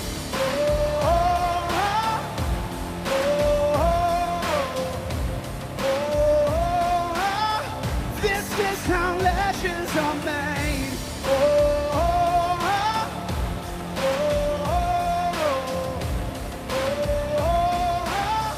This is how legends are made. Now pitching for the After a clean frame from Ben Dunn III, the Firefighters turn it over to one of the 2 guys who closes this out, Johnny Lightning Hummel. Last weekend in Albuquerque, pitched 2 scoreless innings in the 8th and the 9th, gave up 1 showdown run to Reese Hampton that you could make an argument probably shouldn't have scored because it was stepped on Zachary Bridges' foot. Then got a showdown shutdown in round 2 to give the Firefighters a shot. If they're gonna have a chance to play this weekend, they need Johnny to be sparkling again. And he's done that in so many big situations. That beautiful mustachioed man has closed out Kentucky's first ever trip to the College World Series, then got them their first win in the College World Series on the bump. And he's got the Piston Cup on the mound. I really thought Brett was gonna play off my lead on that one. I was just sitting here considering, would the Texas Tailgaters potentially use a golden batter against Johnny Hummel? 8, 9, and 10, up by 2 points. You can't take it with you here in the 9th inning. Zach Watson will lead off the inning. And again, it's Zach Watson, Jason Arndt, and Jordan Hussein due up here. Winner of this plays the Savannah Bananas this weekend as that one dribbled right back up the middle. Johnny Hummel over to first, had to fire that one thing in. But he does get it at first, and so 1 out is retired. Kyle Martin could be a potential golden batter if we get there. Jason Arndt coming in though. No sign of that golden helmet yet. By the way, when the first pitch of the 9th inning is thrown for the Firefighters, they launch these fire and flames. It is a spectacle, and it is also dangerous. Because that thing goes backwards, that banana ball could be on fire. 1-1. Arndt stares 1 for strike. It's a 1-2 count. Johnny Hummel has looked very much like the guy who went to Yankee Stadium and shut down the Savannah Bananas over the last couple of appearances he's had. If they're gonna get that kind of performance out of him, they'll have a shot. It's 2-2 count. Lightning gets a swing and miss. Another K for Johnny Hummel. But Zach Staten, I see the Tailgaters lining up. I see a little bit of gold peeking out of that third base dugout. Oh, and the music, the lights. Who will it be? The golden batter for the boys in blue and orange. The Texas Tailgaters are invoking the golden batter rule. Now batting in the place of Jordan Hussein is the Tailgaters' golden batter, Kyle Kmart Martin. He's already went yah-yah once tonight. A golden batter home run back in Frisco, Texas in the month of March. He has 4 homers in the regular season, tied atop the Banana Ball Championship League. He's 33 years old. He hits homers that land on Mars. He's your favorite ball player's favorite ball player, and he's got a chance to make it a 3-point lead here in the top of the ninth for the boys in blue and orange. Johnny Hummel not afraid of that description. Land strike one right by him.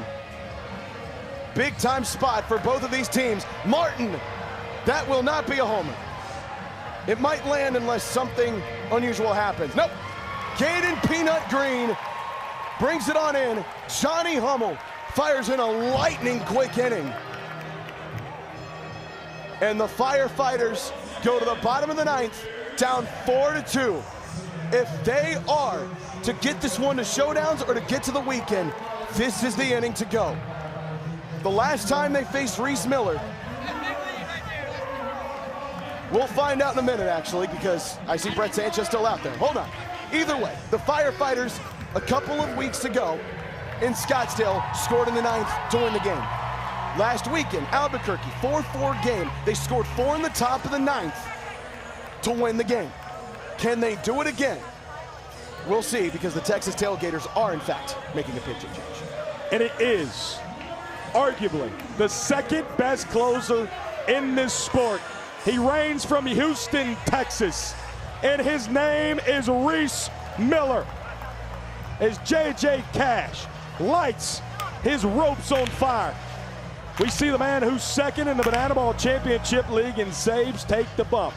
Last weekend, this is a metric of how you respond in the face of adversity. Reese Miller, with a 3-point lead last Saturday night at UNC, blew the save. Then he gets 2 showdown shutdowns against the Savannah Bananas, and then Dan Oberst walked it off in round number 3. But now, here, in the arguably the biggest moment to this point of the season for the Texas Tailgaters, an opportunity to go play that same Savannah Bananas the next 2 nights here at Grayson Stadium for a chance to clinch a playoff spot in October. Who does Joe Mikulik look to? The man with deuce on his back, Reese Miller. The guys he'll face are the 3, 4, 5 holes. Logan Lacey, Eric Jones Jr., and Armando Becerra. Important to note, no golden batter. That was used in the 8th inning if you're just joining us here on the Banana Ball YouTube channel. So it'll be these 3 guys unless we see a pinch hitter here from Val Perez's group. Lacey and EJ faced Reese Miller in Scottsdale, did not end well for him. Can they change their fortunes tonight? Lacey to the seats. Anybody got some help for the Tailgaters? Nope. Keep it going. Lacey's 0 for 2 tonight, reached on a ball 4 sprint in his first appearance.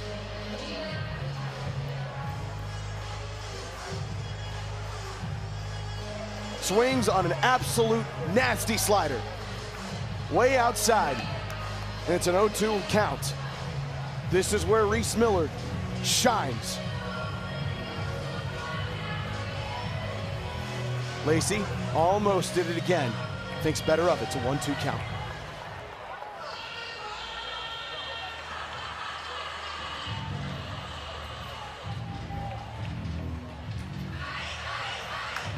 Lacey fights that one off, going back to the seats.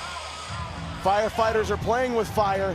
Doesn't burn them yet. It's very important. Logan Lacey giving Eric Jones Jr. and Armando Becerra a chance to see exactly what Reese Miller's looking like here tonight, fighting off all these foul balls. We'll try the 1-2. Lacey, oh, he's gonna steal first! Outside, and Lacey is aboard!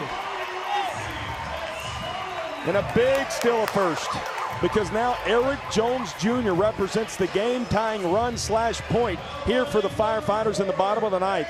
A slider that just jerked a little bit too far, and you've seen it, Zach. It didn't quite hit the padding. It hit under the padding, and that's why it didn't ricochet. So now, Eric Jones Jr., maybe in the biggest spot he's been in with the Firefighters since being drafted in last November's Banana Ball player draft. 3 World Tours with the Savannah Bananas and much longer before that. His first swing with the Fighters was a home run. But this is a pressure situation, and this is why you get the veteran catcher and first baseman out of Charlotte, North Carolina. Boy, that is a beauty of a front door bender. You know what they say about pressure, Zach Staten? It bursts pipes, but it also makes diamonds. Somebody's going to turn out a diamond here tonight. EJ hits that a mile high.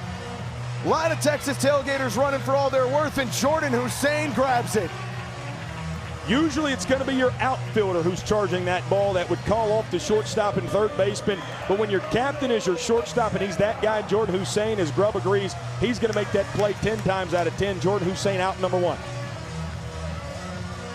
Armando Becerra, the 3rd round pick for the Fighters in that same November draft. Looks at a slider coming right towards him. He's 2 for 2 on the night. Couple of singles and a ball 4 sprint. It's been a beautiful night for the man in 30. But they need him to get aboard here and move Lacey up to 2nd or maybe even 3rd. Nick Lopez is losing his mind on the DJ table. Blake Morgan is fist pumping, and Armando Becerra swinging and fouling.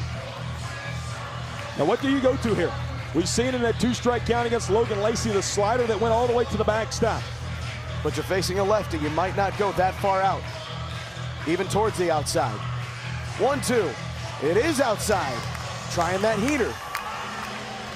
I'd love to see a pitch that Reese hadn't thrown that much this year. His changeup is disgusting. See if he'll go to it here on 2-2. Mondo's got speed to burn if he can use it here. Outside. Ball 3. Got to be in the zone here, Zach. Ball 4 sprint's going to get Lacey at least to 3rd. Mondo, we saw, could go to 2nd. And inside, ball 4 sprint. That one gets high up on J5. Lacey going to hold up at 3rd. And Armando will stay at 1st. So runners on the corners, 1 away. And the guy coming up is Caden Peanut Green. Just 1 homer on the World Tour. But this is where he can shine the most. The Firefighters have got to have Peanut swinging for something. A ball 4 sprint would do the job well. This is where you flash that superstar leap for number 2 in black and neon. And it feels like he's due here tonight. He's grounded out and struck out twice, 0 for 3. 1-0. Peanut, lightning foul back.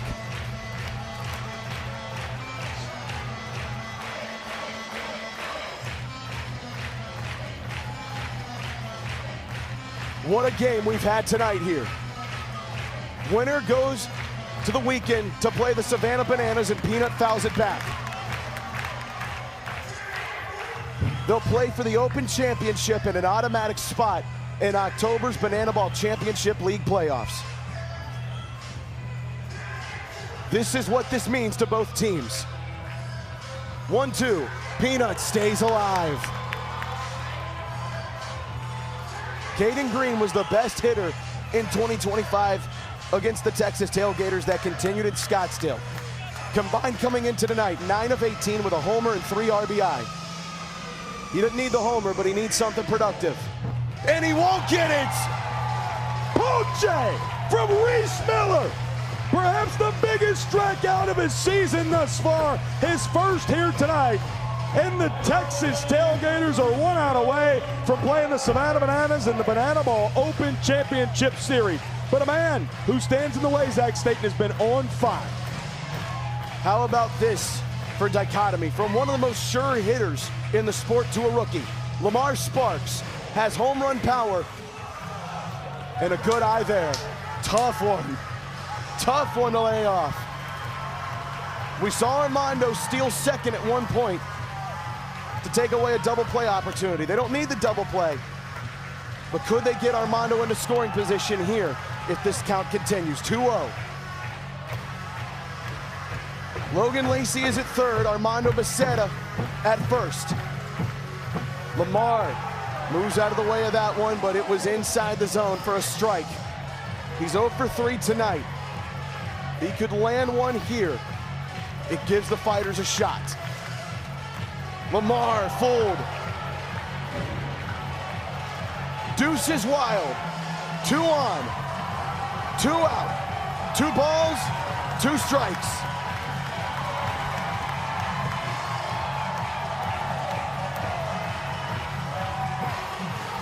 Lamar broke it back, up the middle, it will land! Armando on his way to third. Lamar stops at first. Armando at third. A run scores, huge for the rookie. And how about that bat dying a hero? Lamar sparks an RBI single, and now the game-tying run and point in form of Armando Becerra, 90 feet away. The game-winning point/run stands at first, and it's Darian McDowell who pinch hit for Dakota McFadden his last time up. Didn't play in Albuquerque because of some injury issues. Tonight comes back in, stares at a slider for strike 1. Firefighters just need one to send it to showdowns, where they have been so good in their tenure. The 0-1. Oh, McDowell wanted it. Strike 2.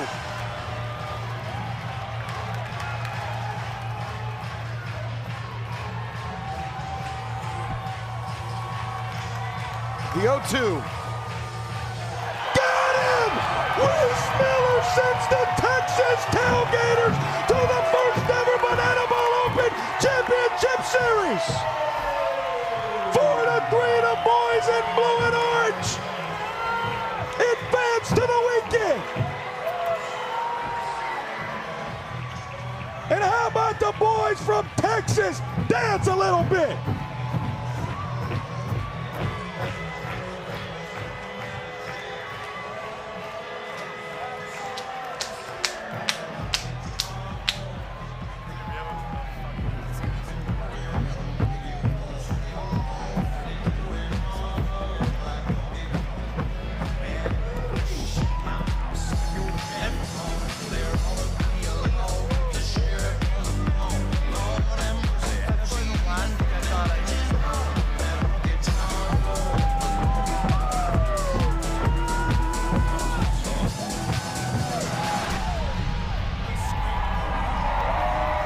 Oh my gosh. If there's any doctors out there, you know a cardiologist, I could use it right now after that 9th inning, where the Texas Tailgaters somehow hung on by a final score of 4-3 to advance to the first ever Banana Ball Open Championship Series. And as you see it here, number 1 versus number 3, 7 p.m. Eastern tomorrow night. It'll be game 1. The Bananas will be the home team against the Texas Tailgaters. And then Sunday afternoon, 1 Eastern time, here from Savannah, Georgia, the Tailgaters will be the home team. Both of those games will be here on the Banana Ball YouTube channel, the Banana Ball Open, presented to you by Geico. And as we know, the winner is guaranteed a spot in the Banana Ball Championship League playoffs in October. Pitching, pitching, pitching, and trick plays. The name of the game. That is a macro level of what this Tailgater season has been. And a man who just found out 2 days ago that he was going to start this ball game here tonight, an all-star from last year, Christian Davis. What say you, Michael Schwartz? Hey, I got one question, Christian Davis. Are you ready to play baseball tomorrow? Oh, we're about to get a W tomorrow. And go Gators, baby! You were listening to Black Eyed Peas before the game. You told me to stay pumped. Is that the key to success? Stay pumped and have fun with your boys. That's the recipe for wins. And let's have some fun tomorrow. Our Banana Ball backstage question is, how many signatures, from Jonathan, how many signatures do you think you've signed in your life? Let's go last 2 years. I would say about 1,027. Do you want to go meet some of the fans? Let's go, some of the fans. Hey, we're doing a crowd tour. We're going to the fans. Let's go, let's go, let's go to the fans with your showman of the game. Showman of the game with the fans. Let's go, let's go, let's go, let's go. Through the crowd, through the crowd, through the crowd. We're going, we're going, we're going. Through the crowd, through the crowd. Woo, woo, woo. We're going. We're going. Woo. Plays that he was able to do 10 of them and 5 strikeouts. We talk about vintage CDs so much this year, but it's Christian Davis here tonight, who he is in the year of 2026 and who he was here tonight. The longest outing ever in the history of a Texas Tailgater when they needed him the most. I want to peel the curtain back, Zach Staten. Last night, my good friend, our skipper, Joe Mikulik, called me while I was sitting in my living room watching the Bananas and the Clowns, and he said, Brett, we're throwing Christian Davis tomorrow. And I said, what? Hey guys, Chris Clark, which is your ace. Chris Clark, which has a 1.02 ERA. Chris Clark, which has been one of the very best pitchers in this whole sport. He's not throwing. He said, we got CD. And Christian Davis, who found out less than 48 hours ago he was throwing this game here tonight, goes out there and not only is the best player on the field, he almost single-handedly won this ball game here tonight. 5 strikeouts, 5 1/3, 3 points earned. But again, the most important stat, not on your screen, induced 10 trick plays tonight for that defense behind him in the Texas Tailgaters. Zach, we just seen an absolute masterclass of banana ball, and those Firefighters proved here tonight, if nothing else, they're probably going to be there in October. They're a gritty bunch. You see it there, 10 hits to 7. The Firefighters offense really came alive there in the back half of the game, but there were too many empty innings there in the middle half, and they had a lot of guys stranded on second and third tonight that they've usually been bringing home. Tonight, they could not get him against Christian Davis. And Brett Sanchez, too. You give him that, and Reese Miller. That's a way to bounce back. Look, he harbored some damage there. He harbored some adversity. But Reese Miller showed there's a future for him in this sport, too. And it's clear as day. He's the Texas Tailgaters lockdown closer. Big-time credit, though. Again, you mentioned all those Tailgaters. Javon Ray, the way he responded after giving up that home run to Kyle Martin, he was special tonight. Javon, 5 strikeouts, 5 trick plays induced behind him. That's a guy that I really think Val Perez and these Firefighters can lean on moving forward. However, let's talk the next 2 nights. The Bananas and the Tailgaters. Tomorrow night, right here on the Banana Ball Open, on the Banana Ball YouTube channel, the Banana Ball Open, presented to you by Geico. 7 p.m. tomorrow night. The Bananas the home team, Tailgaters the away team. Sunday afternoon, 1 p.m. Eastern, Tailgaters the home team, Bananas the away team. And if the Bananas and the Tailgaters split those 2 games, we will immediately go to showdowns after game number 2. Zach Staten, this was a blessing. I can't wait to join Biko and Josh these next 2 days. You will get to do that. I'll be watching from home with a lot of folks there in Banana Land. The Texas Tailgaters survive and advance literally here in Game 2 of the Banana Ball Open presented by Geico. The final score, 4-3 over a rowdy and game Firefighter squad. They'll be in action next against the Indianapolis Clowns in Greenville, South Carolina. The Texas Tailgaters in action tomorrow, as Brett Loftus just said. What a great team that we've just brought this broadcast to you with, led by our great producer, Chadwick Folkstead, our tremendous director, Alex Gross, the great Jose Chaito Benitez on the Spanish broadcaster. You hear him in the background. Matty Warren, Michael Schwartz down on the sideline. For Brett Loftus, I'm Zach Staten. The Texas Tailgaters are going to the weekend. Brett Loftus, take it home. Gator up!